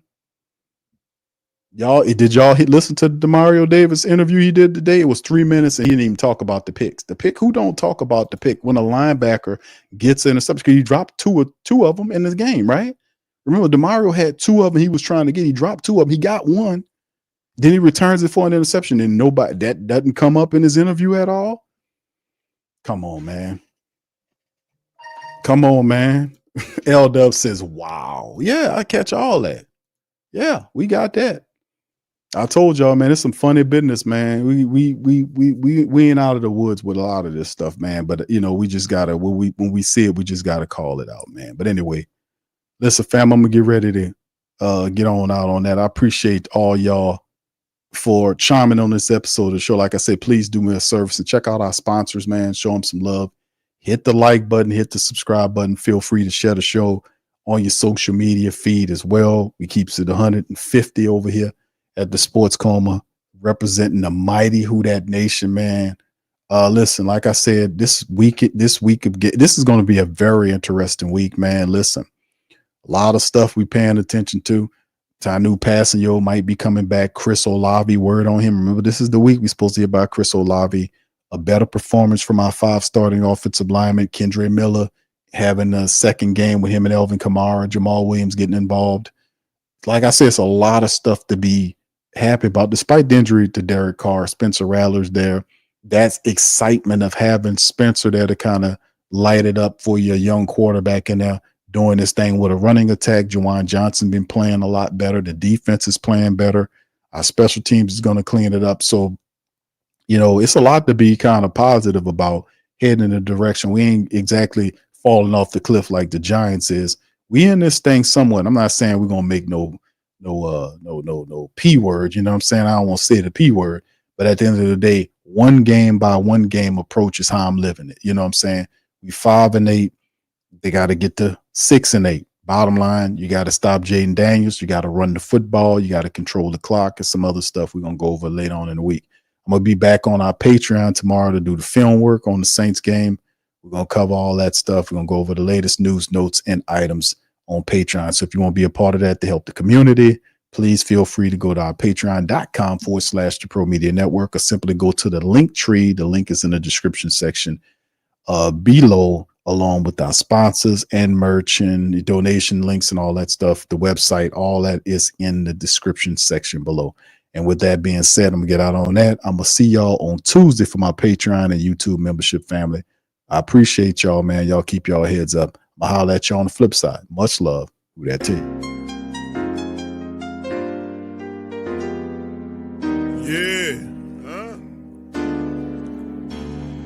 Boogie like Benson, I'm a who that. I'm a who that. Long as I'm living, I'm a who that. Lose or winning, I'm a who that. Sports Coma, yeah, this is where we do that. Where we do that, where we do that, where we do that, where we do that, where we do that. Boogie like Benson, I'm a who that. I'm a who that. Sports Coma, this is where we do that. Where we do that. Welcome, welcome, welcome. Somebody please better help. Running this thing like elf. I thank God every day I'm not a felt. Go to YouTube Live with Big Q and the guys. If you ain't ride or die, the bandwagon get flipped. Been marching in, that was way for the ring. I was yelling out your shame for the championship. Bucking on town, duck down. Falcons, pluck, get shut down. Panthers ain't much touchdown. The vision really belong to us now. So much hate on the Saints, you could probably tell. Ever since Bounty Gate hit the NFL, when things seem fishy and you probably smell the crooked referees or Roger Goodell. Running like this and I'm a who that. Every day I'm living, I'm a who that. Lose or winning, I'm a who that. It's the Sports Coma, this is where we do that. Where we do that, where we do that, where we do that, where we do that, where we do that. Boogie like Benson, I'm a who that.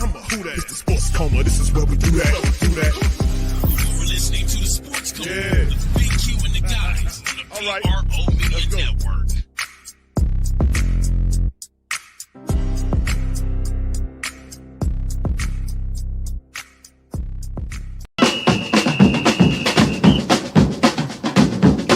Say they gon' beat them, say who that? Who that? Who that say they gon' beat them, say who that? Who that? Who that say they gon' beat them, say who that? Bet Online is the world's most trusted betting platform and your number one source for online betting. From the earliest odds to in-game live betting, Bet Online provides you with all the action and the ability to watch the games as they happen. With the largest selection of odds on everything from football, NBA, and college basketball, NHL to UFC and MMA. Head to Bet Online today to get in on all the action with America's most trusted site for online wagering. Bet Online, the game starts here.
TheWhoThatDaily.com. That's right, TheWhoThatDaily.com. Your one-stop shop for everything New Orleans Saints, New Orleans Pelicans, LSU Tigers, and even the top flight boxing news. So if you're a Who That and you're looking for a place to stay up on your team, TheWhoThatDaily.com is your site. TheWhoThatDaily.com for the sport Who That in all of us.